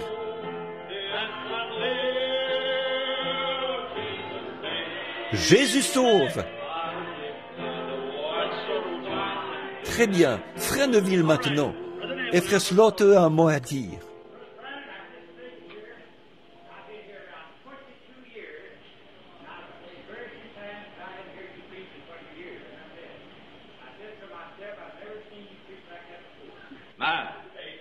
Thank the Lord. Praise the Lord. Amen. Praise God. I believe everybody has received this morning. Glory, hallelujah. Everybody looks like that we're believing God now. Hallelujah. Feel this good blessing and anointing up here on the platform. Feel like Peter, if it wasn't for the selfishness, would build 3 tabernacles and remain here. Amen. This is wonderful. Everybody has received. Gloire au Seigneur. Gloire. Alléluia. Alléluia. Je serai probablement ici ce soir également. Oui, pour autant que je le sache, je serai ici, à moins que je sois appelé quelque part.